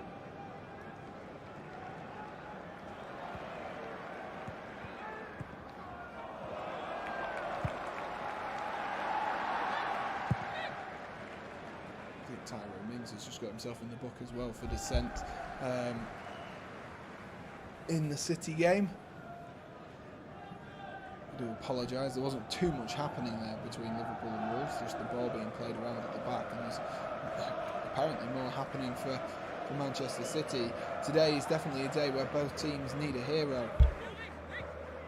As Nouri looks forward, intercepted though by Joel Matip. Here's Jordan Henderson, who drops it into James Milner. He has come on, so Thiago's come off as well. Blooming neck, Thiago. He did make his way down into the dressing room at the just before half time, and I just thought, oh, maybe he's just going now because it was like 2 minutes before half time. Maybe he's just going to try get an extra 5 minutes with a physio sort of thing, but he has come off and James Milner is on as well, so Liverpool maybe a little bit light as well. We talked about Manchester City being light, playing John Stones at right back, but Liverpool now a little bit light as well without their top goal scorer, of course. Mo Salah still on the bench, only for emergencies only, I think is the phrase. Oh my gosh, Manchester City have just blazed one over from inside the penalty box. Gabriel Jesus. It was a great ball in from, I think it was John Stones out on that right-hand side. It was a great ball in, whipped in nicely, and Gabriel Jesus has put one over. And right from inside the 6-yard box, just off his shin pad by the looks of things, for Manchester City. So, at the moment, Aston Villa holding firm, standing strong. And Stevie G will be wanting that Premier League winners medal if Liverpool can do their job, but Liverpool still have to do their job here. Here is James Milner, who drops it into, oh, what a ball that is. Oh my God, Sadio Mane! Oh my gosh, it's exquisite from Liverpool. Is it onside though? That is the question. It's exquisite from Liverpool, and Sadio Mane gets his second goal of the game. It's delicious, but the flag has gone up. The flag has gone up. Is that a precautionary one? Let's wait and see. Let's find out. It was exquisite from Liverpool. They just have that ability just to turn it on whenever they want to. The ball went out wide to Andy Robertson, into James Milner. Milner then saw Jota, and Jota's flipped round the corner. Mane's definitely offside. He's a good yard offside. There is the Senegalese international. And unfortunately, despite the tame celebrations, Liverpool are still at 1-1. Pep Guardiola in the City game looks very, very concerned. Very, very concerned. And a lot of the City fans are nail-biting, big sighs, big breaths. City, of course, if it goes like this, the power is out of their hands and it's dependent on Liverpool. Liverpool need to get themselves a goal, because it is all in their hands. If they want to win it now, they can win it. But they're going to have to up it. They're going to have to up it. So close there, just like I say, just a yard offside. Max says, I bet Stevie G watching Liverpool on one of those tablet things, Ollie has. It won't surprise me. It would not surprise me. They'll be aware of it. I'm not sure they'll be allowed a tablet. There will be someone in the Liverpool dugout who maybe has an earpiece to one of the Liverpool coaches to let them know what's going on. Trent Alexander-Arnold, great feat there as he tries to drop the ball to Sadio Mane. Well read again by Willy Bolly, who's been everywhere at the back so far for, oh my gosh, Sadio Mane might be through again here, and it falls to Diego Jota, and that's blocked, I think, by Sadio Mane as he's trying to squeeze his way through. I think Jota's actually appealing that there should have been a foul in there on Sadio Mane. It was a bit chaotic, as it was a poor touch from Hwang Hee-chan, who gave the ball away to, I think he gave it away to, I can't tell who that is. Who is that? I couldn't tell you who he gave the ball away to. It might have been Luis Diaz, but then there was a coming together. There was a block shot by Sadio Mane as he fell over. But the referee was not interested in thinking that that was a foul.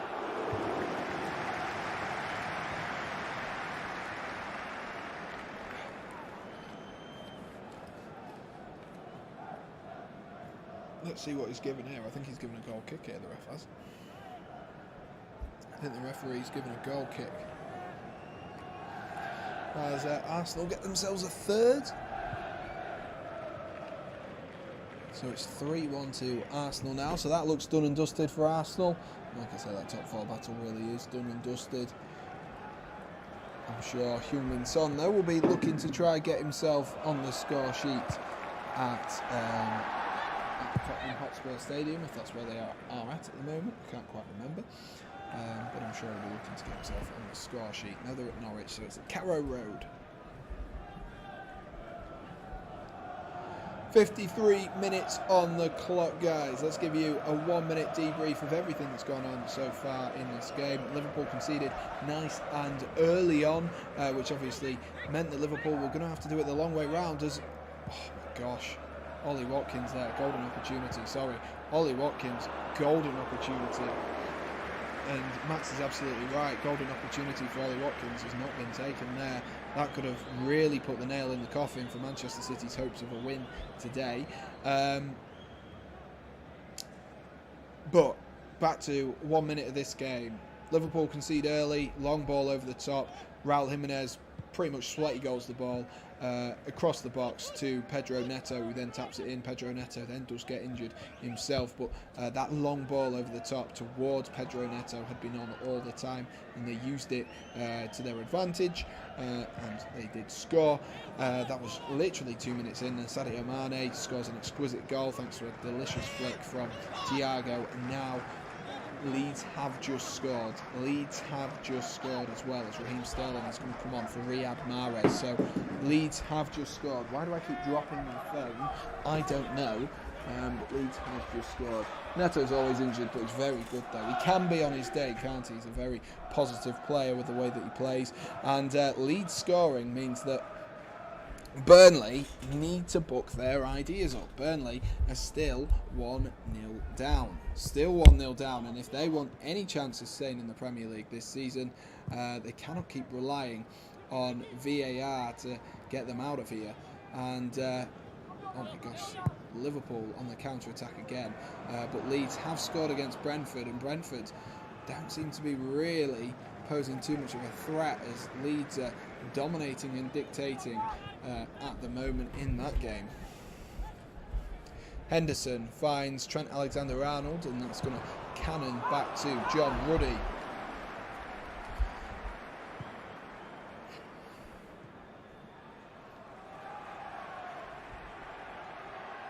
I can't believe Ollie Watkins has missed that chance now that I've seen it on a replay. One-on-one with the keeper, bearing down on Ederson, and he's pulled it wide. Liverpool would have wanted that one to have gone in to really put that nail in the coffin. But Liverpool still have stuff to do here themselves as we edge closer towards 60 minutes on the clock. Arsenal have scored again. Arsenal are running riot here, trying to get, by the looks of things, Eddie Nketiah as many goals as possible. Here's Sadio Mane into a little bit of space. He finds Luis Diaz. Can he see Trent Alexander-Arnold? He's not going to use him, and he's going to shoot, and he might have just knocked out the Wolves defender there with that strike from Luis Diaz. It was the wrong decision to shoot anyway, so I'd be fuming if I was Connor Cody there. It's absolutely eating square in the face by the looks of things. Yeah, God, that looked painful. 4-1 for Arsenal. Do I still have Gabriel on my team? Oh God, Gabriel's just scored. I'm going to be gutted if I took him out. I did take him out. I took him out for Davies. Oh God. Who scored for Leeds, it was Rafinha who scored for Leeds. The goals for Arsenal have come from Gabriel and Cedric, so 2 defenders scoring. I don't know if Cedric's even there, but Gabriel and Cedric both scoring in the second half for Arsenal, which will be a welcomed little bit of success for Arsenal, and I'm sure it will be as well for Wiki. Arsenal score as many as you want. Exactly. It doesn't make any difference to you, does it? Doesn't make any difference to you. The goals are coming a little bit too late for Arsenal. As here we go. The moment we've been waiting for. Mohamed Salah is coming onto the pitch, ladies and gents. Mo Salah comes on. Diego Jota comes off. So it'll be, the front three will be Luis Diaz off the left, Mohamed Salah off the right, and Sadio Mane through the middle. Jurgen Klopp's seen enough. He was for emergencies only. He was injured. He picked up a bit of a knock. He was a 75% chance of playing before today's game, Mohamed Salah. And now he's on the pitch and with a big opportunity not only to get himself a goal and clinch that golden boot away from Heung-min Son, but also to win Liverpool the league as it stands. Anyway, if Liverpool get themselves a goal, Liverpool will be in the league, in the lead for the league as it stands. Unbelievable stuff that is going on at the moment, ladies and gents. Unbelievable. If you haven't already, guys, do be sure to smash that like button and do hit subscribe as well for us. Get in the chat, let us know your thoughts, and get chatting to Max as always. And it looks like it's game over at the bottom of the table. Newcastle United have just scored their second goal of the game. So it looks like, unfortunately for Burnley, their nearly 10-year stay in the Premier League will be coming to an end as Newcastle United and Callum Wilson have bagged their second goal of the game. So Burnley, unfortunately, it looks like we're going to be seeing you in the Championship next season. And that looks like a hell of a comeback that would be needed at Turf Moor. Maybe Turf Moor can get behind them, but doesn't look like it's been doing anything for them so far today. Doesn't look like it's been doing anything for them as of yet. Here goes Luis Diaz up this left-hand side then, who's looking to pull that in towards Mo Salah. Good defensive play though by Toti Gomez, who just snuck across there. I haven't really seen too much of him so far, but that might be a good thing from a Wolves perspective in particular, that you've not seen too much from one of your defenders. Max says it's 3-0 to Spurs. I've not seen it yet, it's not come up on my watch, so I'll wait. Guarantee it will do it now. Oh no, that's Porting picking up, never mind. I actually thought I was going to do it then. Trent Alexander-Arnold back into Joel Matip. Matip finds Trent Alexander-Arnold again. Liverpool just need to move it quicker. They're taking their time, they're taking so long. Henderson. And there we are. There's my confirmation. It is 3-0 to Spurs. Max, let us know who the goal scorer is, because by the looks of things, you're slightly ahead of me. Did I just see Kulusevski there? Oh, it is Dejan Kulusevski. That'll give me some points for FPL. That'll give me some points. Just what I need. Just what I want. Thiago's got his head in his hands on the bench here. Of course, he has come off at half-time following a bit of an injury. Following a little bit of an injury.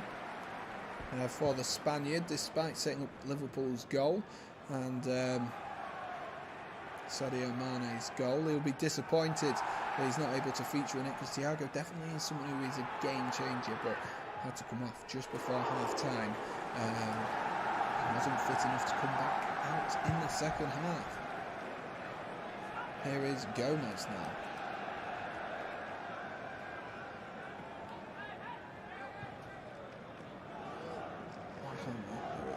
Trying to get the City game back up. 62 minutes played on the clock. Still Manchester City 0, Aston Villa 1 and Liverpool 1, Wolverhampton Wanderers 1. So we are still no closer to finding out who will be our Premier League champions for the 2021-2022 season. Will it be the all-conquering Liverpool side that have so far got themselves to a Champions League final and won both the domestic cups, or will it be Manchester City to win their first trophy and accolade of the season and only opportunity to win an accolade? As it stands, it will be Manchester City at the moment, despite Manchester City losing to Aston Villa. Pep Guardiola looks increasingly irritated. Max says, Liverpool score please. It would definitely spice it up, and I think you'd start to see Manchester City really kick on and Pep Guardiola be maybe a little bit more cutthroat with the way that his team play. Aston Villa are still trying to play their football though, rather than just hoofing the ball up and giving the ball back to Manchester City, trying to maintain possession and almost beat their press on the way through.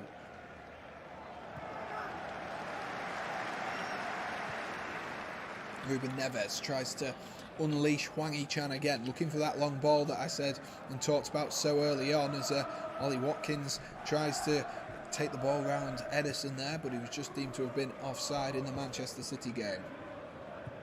Trent Alexander-Arnold drops it into Jordan Henderson, who finds Kanate. Kanate's had a bit of a torrid time with Raul Jimenez. It's been a good battle between the two of them, I'd say, at the moment, considering Jimenez has got himself an assist for the first goal, which appeared in the first 2 minutes. I would say that that Kanate is maybe losing this battle at the moment. Still plenty of time to be played. Just under 30 minutes of football left to be played. Here is Sadio Mane. Mane finds Trent Alexander-Arnold in some space. He's going to shoot from range. Good save there by John Ruddy. And Mo Salah's going to try chip one towards the back post there. And that's gone out of play for a goal kick. A decent strike there by Trent Alexander-Arnold. And John Ruddy, who has just come on at half-time, had to be alert to that one. Definitely had to be alert. It was moving. It had a bit of swerve on it. Had a bit of dip on it. And Mo Salah, of course, trying to follow in at the... out the second time of asking. Maybe should have parried that one a little bit better there, Ruddy. Ruddy. Maybe should have done a little bit better. But can't complain because it didn't go into the back of the net on that occasion. Matip tries to hook the ball forward. Really good play though by Ruben Neves to skip away from Sadio Mane. Up this right hand side now, we've got Johnny, who drops it into Ruben Neves. Neves has to go back to Connor Cody. Liverpool's gegenpress just trying to pin them back here, but Wolves so calm and composed on the ball. Of course, Wolves don't really have too much to play for, other than the fact they want to keep their noses ahead of Leicester City as it stands. I'm not sure how that sits in terms of goal difference. I assume that Wolves, considering how great their defensive accolades have been so far this season, that Wolves would be ahead, but they've not scored many so far this season. As Nori looks to whip in a ball there, and he goes straight into the hands of Alisson Becker.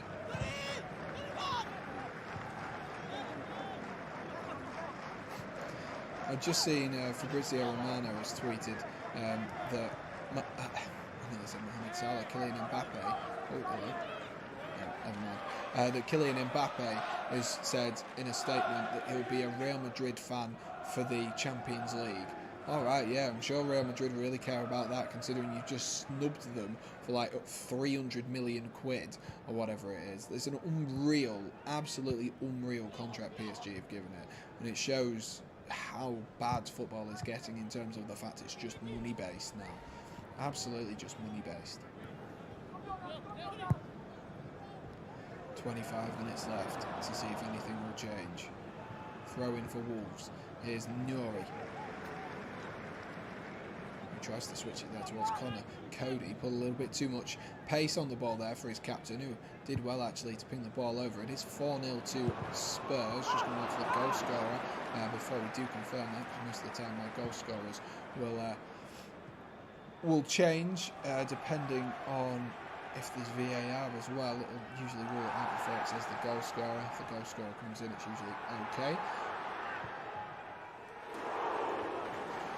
Manchester City have a free kick in a really, really interesting position for the Manchester side.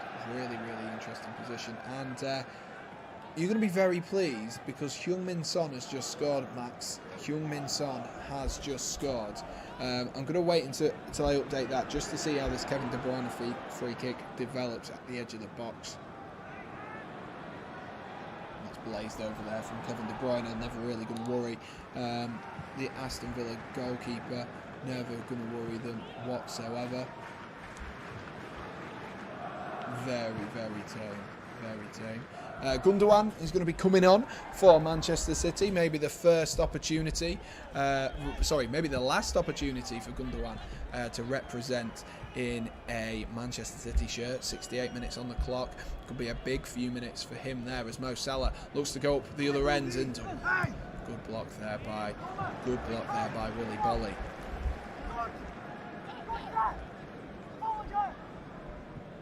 That was a good counter-attack from Liverpool. That's a good flick on though by Ollie Watkins and Phil Coutinho. What a touch that is! Coutinho! Phil Coutinho has absolutely walloped that into the bottom corner. And Phil Coutinho has surely absolutely twisted the knife into the hearts of Manchester City. He's absolutely twisted the hearts. The Brazilian Phil Coutinho, the star boy of Liverpool, has gone to Barcelona. He went to Bayern Munich. He's back in England now, in Birmingham, of all places, and has inflicted the biggest of blows to Manchester City as they fight for a Premier League title. And now Liverpool, all they have to do is score. All they have to do is score to get themselves a Premier League title.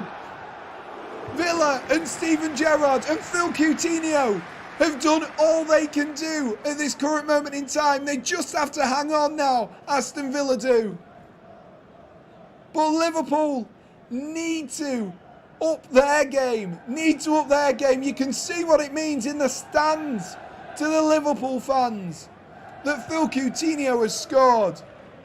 That you can see what it means to them. But they need to up it themselves now.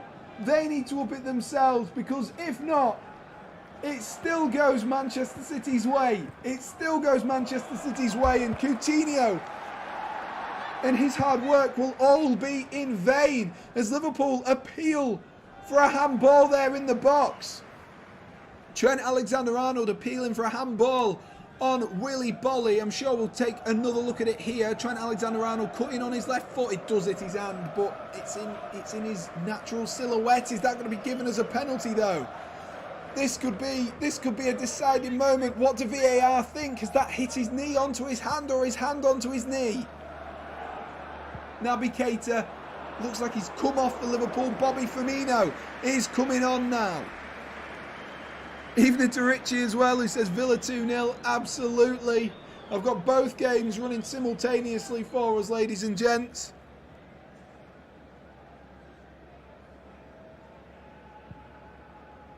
VAR is not going to do anything with that handball. Trent Alexander-Arnold whips in this corner. It's flapped at by John Ruddy. And it goes all the way through. And there might be a counter-attack opportunity for Wolverhampton Wanderers. Here is Leandro Dendoncker leading that charge. There's a man over at the far post if Raul Jimenez can see him. Oh, it's a good turn from Raul Jimenez there, but they've got away with one there. Liverpool, they're a little bit exposed on that counter-attack, and Jamie Vardy, you are right, I did see that in the hecticness of the Manchester City goal. And Burnley have got themselves a goal back as well. So Burnley saying, we're not done yet. We're not done just yet. Burnley have scored as well. Maxwell Cornet has scored for Burnley. Jamie Vardy has scored for Leicester City as we get into the business end of these matches, as we get right down to the end of these games, and Jurgen Klopp's got his head in his hands. He can't take it anymore. I can't take it anymore. I can't imagine how those Liverpool fans inside the stadium are feeling. The Manchester City fans have their head in their hands. they might well have just bottled this. They might have put Liverpool onto a treble. Then it falls down to Real Madrid to stop them. It's 5-0 to Spurs as well. Spurs have absolutely battered Norwich. They were taking no chances. They wanted top four. They definitely wanted top four today. It's going to fall to the edge of the box to Ruben Neves here. And that's into the hands, safely into the hands of Alisson Becker. Let's see who the goal scorer was there. Because that could have implications. Oh my gosh, here you go. Heung-min Son's just scored. Heung-min Son has just scored, so that's got implications for the Golden Boot as well. Sterling inside the box for Manchester City, and it's blazed over by Kevin De Bruyne. But Heung-min Son is now the Golden Boot leader in the Premier League. He is the top goal scorer. He is the top goal scorer at the moment, Heung-min Son. So Mo Salah, how can he react? It is set up perfectly for Mohamed Salah now to not only get his side a goal, but also as Southampton now have gone and scored. God, everyone chill out. Just chill out, man. Chill out. Jeez. God, as Southampton go and score, they get themselves a goal back against Leicester City as well. Oh my gosh, absolute chaos at the moment. Absolute chaos at the moment for us, ladies and gents. And so many goals, so much to talk about. Goals flooding in from each part of the country at the moment. Everyone trying to get themselves a goal and trying to finish the season on a massive win. That is what they are hoping for. Absolutely. James Ward-Prowse has got his 12th goal of the season for the English midfielder, and top goal scorer for Southampton this season as well. Son for Golden Boot, says Max. It looking like it now. Puts him on 23 goals, that does, as Hwang Hee-chan looks to put a header towards the goal. Liverpool, this could all be in vain if they don't book their ideas up. This is going to be a nail biter. This is going to go right down to the wire. Especially if Manchester City can get themselves a goal. Especially, this is setting up with perfect symphony. And oh my gosh. What an absolute ride of a day we've had so far. Burnley still trying to sniff around as well at the bottom of the table at Turf Moor, trying to get themselves back into the game, get themselves a point. Leicester City have just made it 3-1 against the Saints as well. Goals coming thick and fast in that game. It'd be great to see them if they were in the Premier, if they're in the Premier League, if they were one of these featured games. But in goes through Wolves, but he's gone all the way through the other end there. Here's Raheem Sterling for Manchester City as they look to get themselves back into this game. Sterling stands one up towards the back post, and Gundogan scored! Gundogan has scored! What an important goal that could be for Manchester City! Gundogan has scored! He might be leaving Manchester City this season, but Ilkay Gundogan is still a Manchester City player and still scoring for Manchester City. And that is a really important goal, and what a big goal that could be. It's still 2-1 to Aston Villa, but it gives them hope, Manchester City. It gives them hope, and Liverpool need to hurry up. They need to pile this pressure on even more to Manchester City right now. They need to pile it on. Gundogan scored, so was Ayoze Perez in the Leicester game, if anyone's bothered about that one. Oh my gosh, so many goals flying in at the moment. It is mental. It is absolute hell for leather out here, and Brighton have just taken the lead as well against West Ham United as well. So Brighton have stopped West Ham's dream of back-to-back Europa League there with a second goal as Pascal Gross scores for Brighton. Unbelievable stuff, ladies and gents. If you are enjoying this live stream, like I say, do be sure to smash that like button, hit subscribe. We'll have plenty of content coming over the summer as well for you guys, so don't think it's going to stop here. James Milner looking to go down to the byline. Good defensive play though by Totti Gomez, and that'll go out of play for a Wolves goal kick. And now Gomez is just going to take his time on the floor there. Thinks he's got a little bit of cramp.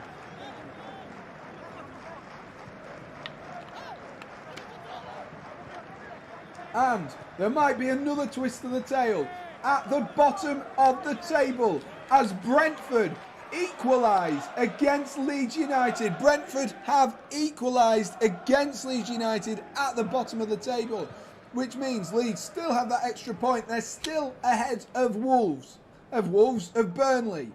But if Burnley can get themselves a goal, it all could change. It all could change. We're just waiting for cramp from the Wolves defender.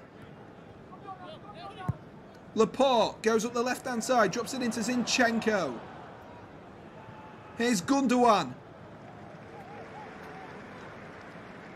Liverpool back underway as well. Zinchenko down this left-hand side. Is he going to pull one back? Zinchenko. He's got Rodri in the edge of the box. Rodri scores! Oh my gosh! City have done it! They're back from the depths of despair! Manchester City have equalised! Oh my gosh, ladies and gentlemen, what a day of football! And another twist in the tail! Another twist in the tail! Another twist in the tail for Manchester City and Liverpool's title hopes. Unbelievable stuff, ladies and gents, we are seeing today at the Etihad. What a storyline! What is going on? Jurgen Klopp, the news is feeding through to him and his team. They've got to be doing more here, Liverpool. It's so lackadaisical. Goals are flying in everywhere but Anfield. And that's all they need is goals but Anfield. Which puts Manchester City back at the top of the table. It puts them back at the top of the table with an opportunity, if results stay how they are, for Manchester City to win the league. It's absolutely breathtaking. Absolutely breathtaking. Oh my gosh, I am shattered. I'm going to sleep well tonight. I tell you what, ladies and gents. Max says, oh no. I know.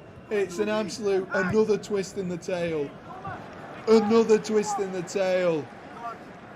But Liverpool do still have this opportunity. Can Manchester City get themselves another goal? The City fans look a lot more relaxed now. But that's because there's been no news coming from Anfield. They need some news from Anfield to spice this up a little bit. Henderson looks towards Sadio Mane with his back to goal. Mo Salah. Salah shoots from the edge of the box, even though there was a crowd of players in the way. Arsenal have just made it 5-1, and there might be a counter-attack here for Wolves, led by Raul Jimenez. He's got support from two. Here is one of them, Leandro Dendoncker. His touch is poor initially, and then he's straight into the hands of Alisson Becker. It was a potential opportunity there for a knife to be absolutely stabbed into the back of Liverpool there, but didn't quite come off as James Milner looks forward towards Mohamed Salah, and Sergi Canos has just scored against Leeds United, has now been sent off, and Salah looks to clip one towards Roberto Firmino. Is that going to fall there for Luis Diaz?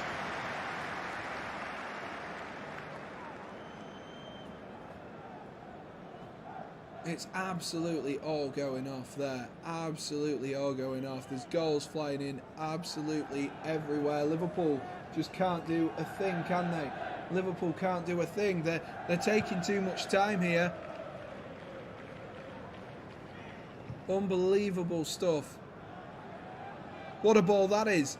And it's fallen to Kevin De Bruyne at the edge of the box. De Bruyne looks to... Oh my gosh! Gundogan scored! Gundogan has scored! Have you ever seen anything like this before? Oh my gosh! Gundogan on potentially his final day at Manchester City has gone and scored a third for Manchester City, his second. Oh my gosh! Unbelievable! And City now surely have won the league. Surely, in the most intense fashion ever, have surely stopped Liverpool winning this quadruple now. Surely. Unbelievable stuff at the Etihad. Unbelievable stuff at the Etihad. Absolutely monumental stuff at the Etihad as Aston Villa, despite being 2-0 up. Oh my gosh. Oh my gosh. And if anyone's interested, Watford have just equalised against Chelsea. Not heard anything from that game in absolutely ages, I must say. But they have just equalised against Chelsea. And now Liverpool, as it stands, well, they can't even win the league. It doesn't matter. Whatever they do now would be in vain. Whatever they do now would be in vain unless Steven Gerrard's Aston Villa can pluck up the mightiest of guts and determination to get themselves back level once again. Unless Phil Coutinho and Steven Gerrard and all that Aston Villa side can pluck up the courage to go again, to rally again, to get the spirit behind them, to show the counter-attacking opportunities they had been at the beginning of this game. Gundogan has gone Aguero mode. He most certainly has. It's been enthralling at the Etihad. Liverpool were 15 minutes away and a goal away from winning the league, and now it doesn't matter what they do because Manchester City are winning. Gerrard bottled the league more than he did versus Chelsea. Oh God. Luis Diaz, good touch inside the box. Luis Diaz, can he get a shot off? It's blocked by a Wolves defender. There's appeal for a handball there. Luis Diaz and Liverpool, you can see the frustration now. You can see it. Maybe if Liverpool had scored while City were behind, maybe that extra pressure would have got to them. Maybe that extra pressure would have got to them. That's the thing. You've got to make the most of your opportunities. At the moment, Liverpool aren't doing it. They simply aren't doing it. They've not had a response. Yes, City have been down and almost out, but they've got to be doing more, and Liverpool have got to put the pressure on. Because the news will filter through to Manchester, and it adds that extra bit of pressure. Trent Alexander-Arnold on the corner, and it's a header in the back post. Is that in? Is that in? That looked like it crossed the line. It's definitely in now. It's definitely in now, and it's Mohamed Salah. It is Mo Salah who gets himself on the score sheet, and it might be too little too late for Liverpool. It might be too little too late for Liverpool. It might well be. Danny Ings has come on for Aston Villa in the other game as well. It might be too little too late for Liverpool. It was just squeezed across the line. Absolutely squeezed across the line by Mohamed Salah. It might have been across the line in the first place. It was good block actually from Raul Jimenez if it hasn't gone in. But Salah's turned it into the box either way. And Liverpool are now ahead. And they needed to do this 5 minutes earlier. They needed to do it 5 minutes earlier just to put that pressure on Manchester City. But it might look like it might be in vain unless those former Liverpool players, Danny Ings, another former Liverpool player, can do something for their former club and be inspired. Just do something, because otherwise the goal will be in vain. And the celebrations there for Liverpool were good. They were mental. But it might all be in vain as Chelsea get a winner against Watford straight after Mason Mount being subbed off as well. Oh my gosh, unbelievable stuff, ladies and gents. Unbelievable. I don't know who's scored for Chelsea yet though. It won't be Mason Mount, I'll tell you that now. He's just been subbed off. It is Ross Barkley of all people who's just scored. Ross Barkley of all people who's just scored. And now Liverpool have done all that they can. Manchester City are 3-2 up against Aston Villa, having been 2 goals down.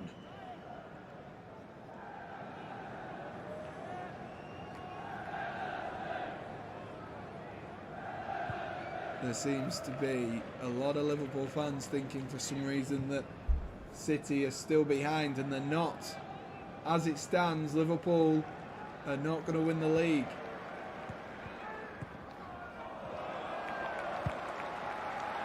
They're going to need to be bailed out. Absolutely going to need to be bailed out by Manchester City and Aston Villa. But they're just Aston Villa. They look like they're tired now, Aston Villa do. Roberto Firmino finds Henderson. Henderson rolls it out wide to Trent Alexander-Arnold. They tried to move the ball fast, and Wolves might be able to counter-attack here as well. City going down the left-hand side with Gabriel Jesus. He's taking his time in the corner. It's only bar some Sergio Aguero-esque thing are we going to see Liverpool somehow win this league. It's going to have to come from an Aston Villa player, though, if Liverpool want to win the league. Like I say, if they had scored 10 minutes earlier, then this might have changed. It's a full time. It's a result for Tottenham Hotspur, who are 5-0 up against Norwich. That is full time. Heung-min Son's done all he can to try get that golden boot. Ashley Young is coming on for Aston Villa. That's just what you need when you're looking for a goal, when you're desperate for a goal, isn't it? Ashley Young coming on as Emi Buendia comes off for Aston Villa. In the Liverpool game, Liverpool just taking their time now. There's not much more they can do. It's not like they can go up the other end and attack.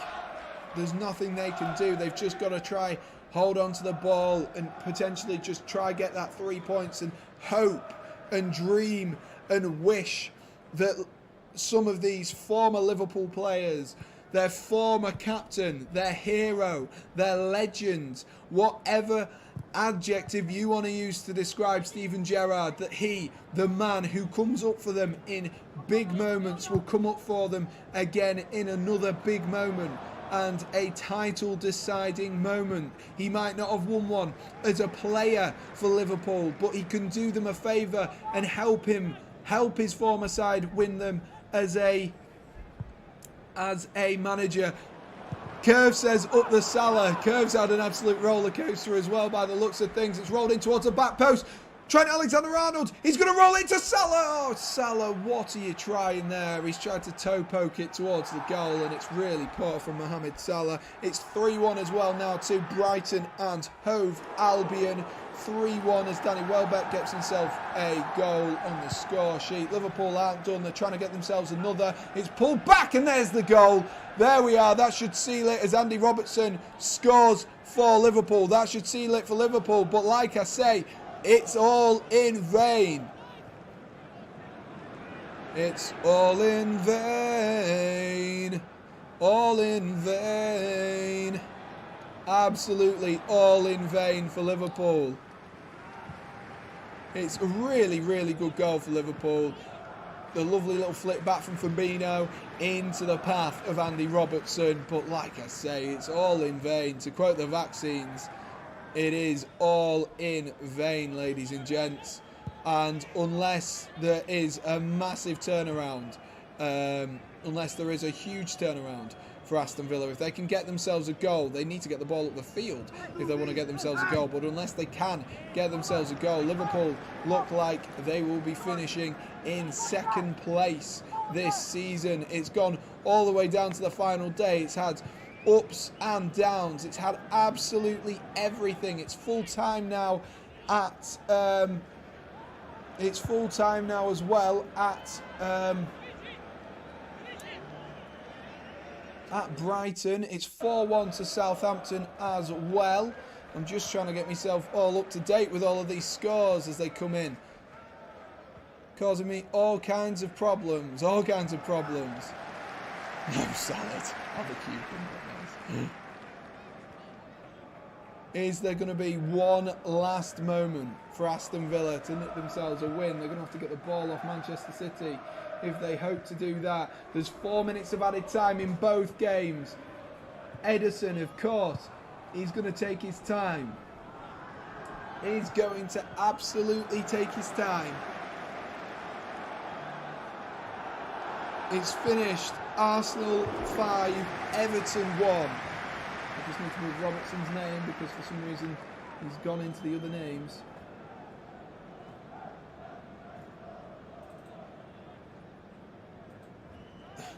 The party atmosphere has most certainly gone from Anfield as they're desperately checking their phones, hoping and wishing that their former manager can get themselves something. Ederson is down. There's a bit of time wasting going on here. Of course, he's going to take his time. James Milner's looking to carry this one forward. They're not done yet. They want to make sure, at least if they can get Salah a golden boot, a solo golden boot, not shared with Heung-min Son. We're going right down to the wire, though. might be that this game for Liverpool now actually ends up finishing before the Manchester City game, and then it could all go down to Manchester City. Up the Salah, says Curved, who accidentally said up the salad as well. Nice one, Curved, nice one. But Curved's now feeling confident he can do. How much did that return, Curved? How much did that bet return? I know you put quite a bit on it. And went down all the way down to the wire. You might get a solo one as well, did you?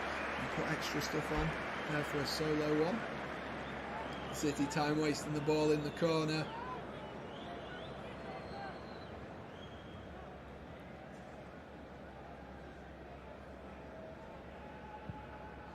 The City fans looking full voice now. How 10 minutes can change your life, ladies and gents. How one thing can change your life so quickly. The atmosphere changed when Gundogan scored that first goal, and all of a sudden the belief and the hope was there. Trent Alexander-Arnold trying to get himself on the score sheet. That might fall to Salah. It's fallen to Trent, who tries to clip one in towards the back post. We've got 1.5 minutes left of added time here, and Leeds are safe. Leeds United have just scored their second goal against Brentford, so Leeds United are safe. They are safe. Leeds United will be in the Premier League next season, and unfortunately for Burnley, they are now definitely going down. Even if a late equaliser in that game happens, Burnley unfortunately won't have enough.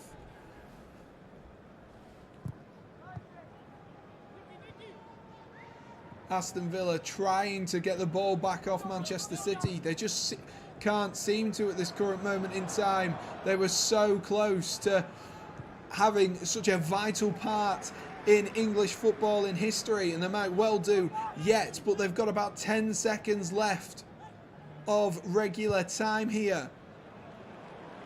Well, added time anyway at the Etihad. Is there one more opportunity? Crystal Palace, Manchester United has finished. Is there one more opportunity here for Aston Villa? Dougie Luiz tries to get the ball forward, and it's hoofed back up the field. Pep Guardiola insistent that it should be full time.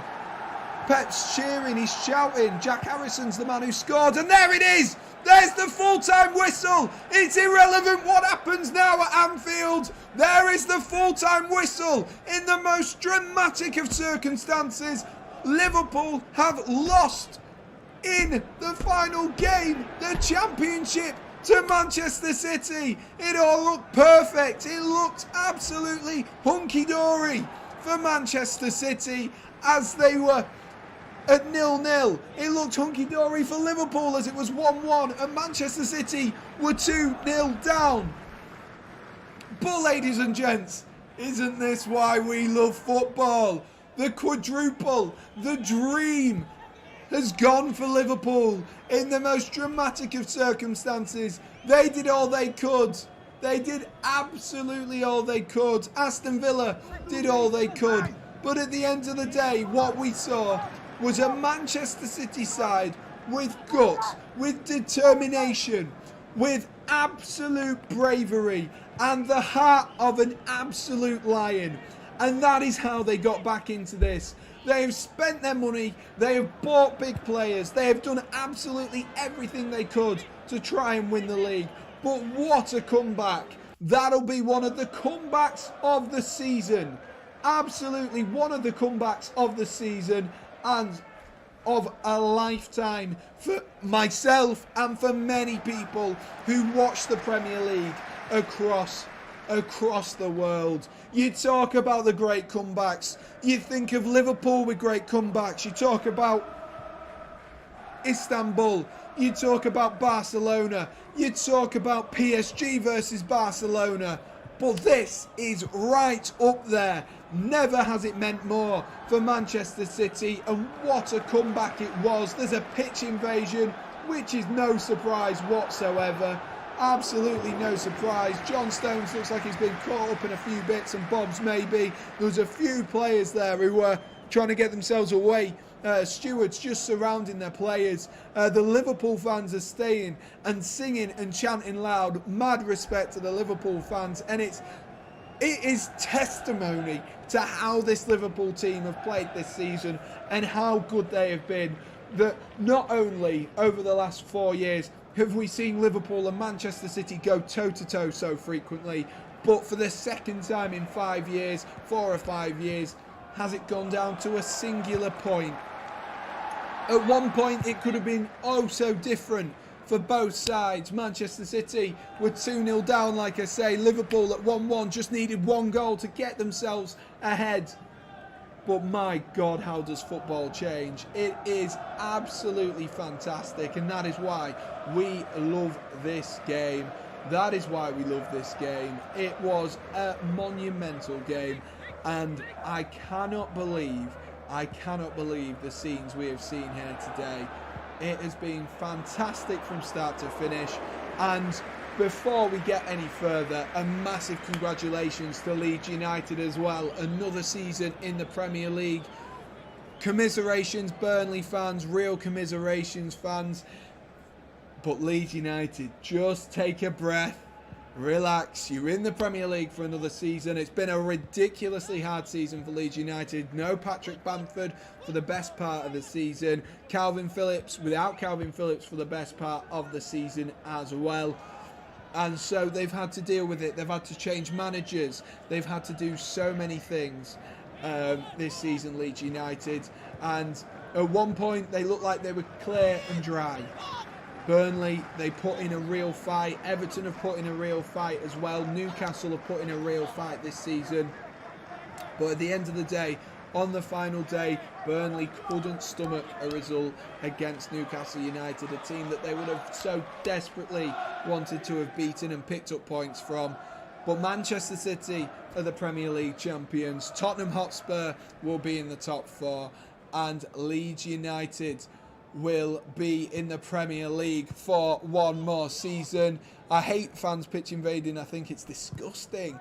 I don't mind it, provided it's good-natured and they don't break stuff, like you say. Apparently someone's broken the crossbar, which is just a little bit stupid to me.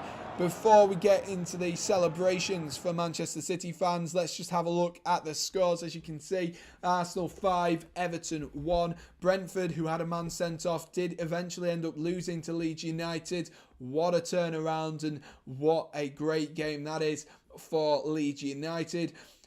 Talking of turnarounds, Brighton and Hove Albion were 1 goal behind and have ended up coming out 3-1 victors against West Ham United, which, much to the excitement, I'm sure, of Manchester United fans, does mean Manchester United will be in the Europa League next season, despite their 1-0 loss against Crystal Palace. Burnley, there we are, have lost 2-1 to Newcastle United, despite a late consolation goal from Maxwell Cornet. Leeds' win either way would have meant that a draw wouldn't have been enough. So even if they'd have got that equaliser, Leeds would have still have progressed and stayed in the Premier League. Leicester City 4, Southampton 1. What a boring game that looked like at half-time. Leicester City 4, Southampton 1. Leicester really turned on the style by the looks of things in that second half. Liverpool 3, Wolves 1. What a game that was, what we've just seen on the SRL channel. Manchester City and Aston Villa, of course, 3-2 to Manchester City. 2-0 down. Come back to win 3-2 to win themselves the Premier League. And of course, Tottenham Hotspur have beaten Norwich City 5-0. 2 goals coming from Heung-min Son, who's tied himself at the top of the table, in terms of goals with Mohamed Salah. Absolutely exciting. Let's just take a quick glance. Let me just go back over, because I believe my stream has just dipped out. So let me just get back to it so I can see when the, whatchamacallit is, the lift. The trophy lift, that is the word I'm looking for. The trophy lift. I just realised that's because I've got the Liverpool stream there. That's the reason that one's gone. I still should have Manchester City on there. I don't know what it's disappeared to. We'll get it back up, but we'll get it back up. And so I can watch it, because, oh my gosh, ladies and gents. Oh, what a day. What a day. What an absolute day, ladies and gents. What a day. Right, there we are. The back up is sorted, so I can see that. That's what they get for sacking Sean Dyche. I know they did have Mike Jackson, though. They did have Mike Jackson, who looked like he'd put in a shift. Let's just go on the Arsenal one, and we'll just double check the table as it stands, just in case if I've missed anything, any of the storylines that have come out of that chaotic final game of the season. Manchester City. So we'll do a rundown of the Premier League table, and we will start with the Premier League champions. It didn't look like it, did it?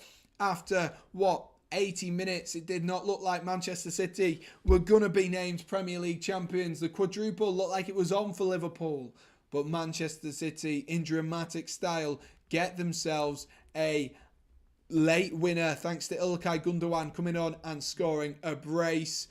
Liverpool then finished in second, just a 1 point behind following that 3-1 win against Wolves.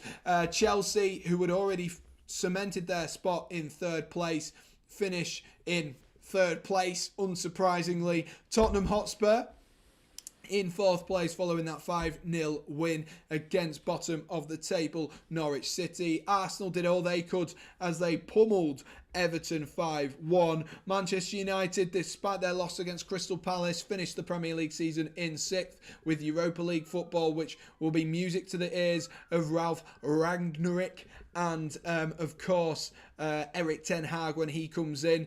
Not the Champions League football, which is what he will have wanted to come into, but much better than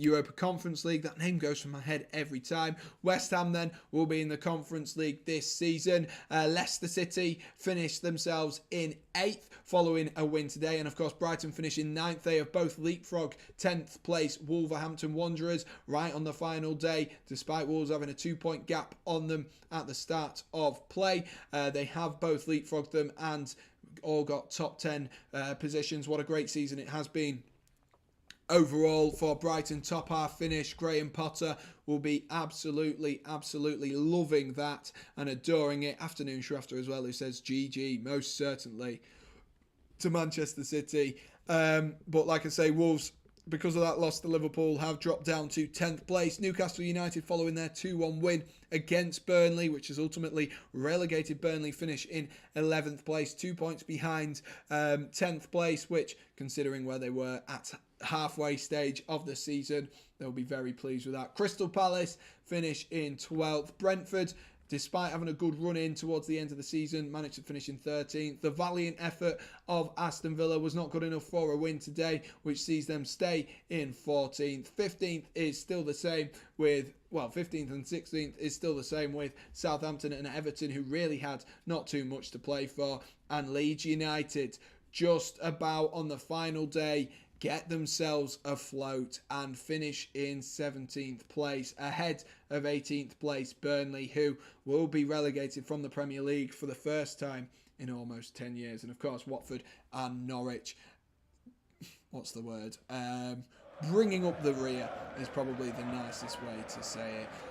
But ladies and gents, what an unbelievable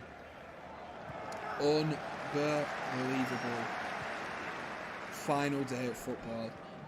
Chaotic, yes. Entertaining, yes. One of the greats, absolutely.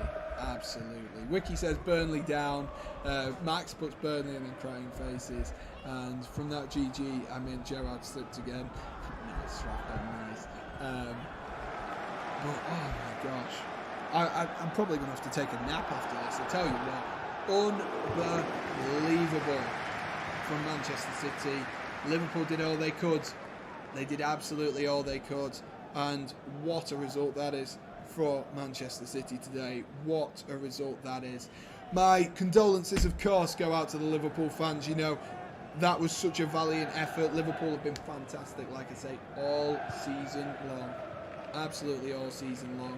And they bottled it again. I wouldn't say they've bottled it.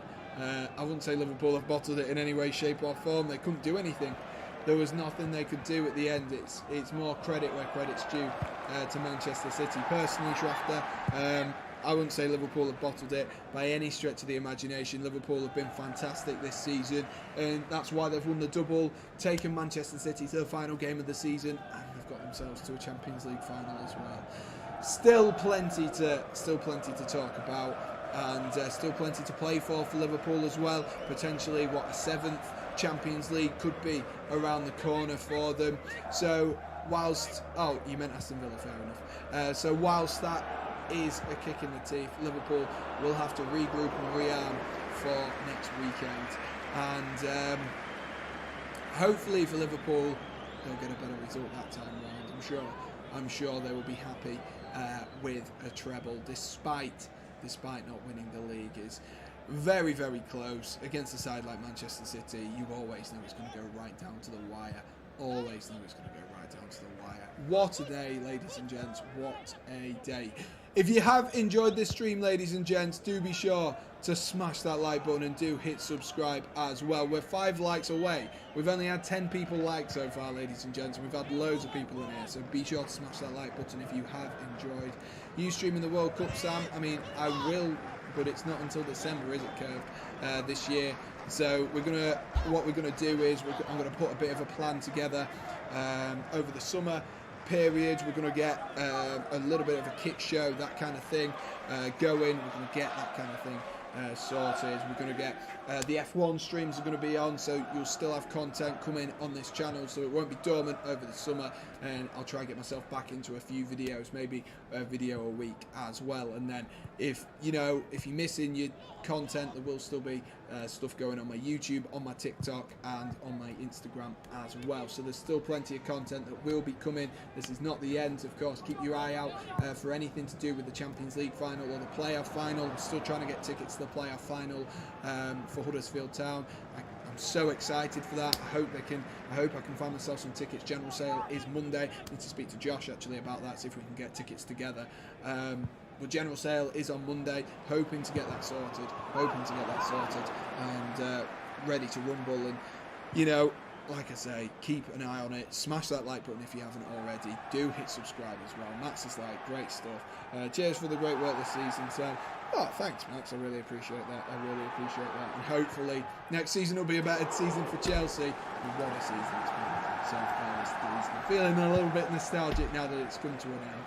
Feeling a little bit nostalgic now it's come to the end. Most certainly it's one of those things you don't realise until it's gone. You don't realise what you've got.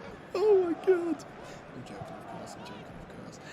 Josh is pissed off right now. That does not surprise me. Whatsoever.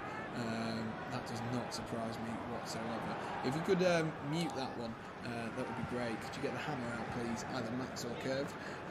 Yeah, it does not surprise me that Josh is annoyed, because I think Josh... Aston Villa have a lot of pride, and Aston Villa will have wanted, obviously not for Liverpool reasons, but they will have wanted to go out with a bang, and with that opportunity, they could have been part of a story there, and they've become part of a story, but not for the right reasons. It's so disappointing. So disappointing. That being said, ladies and gents, my voice is not good. I hope you have enjoyed this. Like I say, smash that like button, hit subscribe if you have enjoyed. My voice is completely gone, so I'm going to leave it. It just voice cracked then, so I should probably leave it right now and go check out Josh's stream and make sure that you guys do if you haven't already for today. I'm going to leave you there. Manchester City are champions. Liverpool haven't won the treble just yet, but they've got that opportunity still next weekend. Premier League champions for Manchester City. Manchester, or at least the blue side of Manchester, will be rocking. I will see you in terms of the Premier League. I'll see you over in pre-season for a few pre-season matches for a couple of different teams. We'll try and get some of those sorted. But if I don't see you and you guys don't want to come back until the Premier League restarts, I'll see you in August, I guess. We'll mostly certainly see you in August. Thank you for watching, ladies and gents, and thanks for your support throughout the season. See you later. And cheers.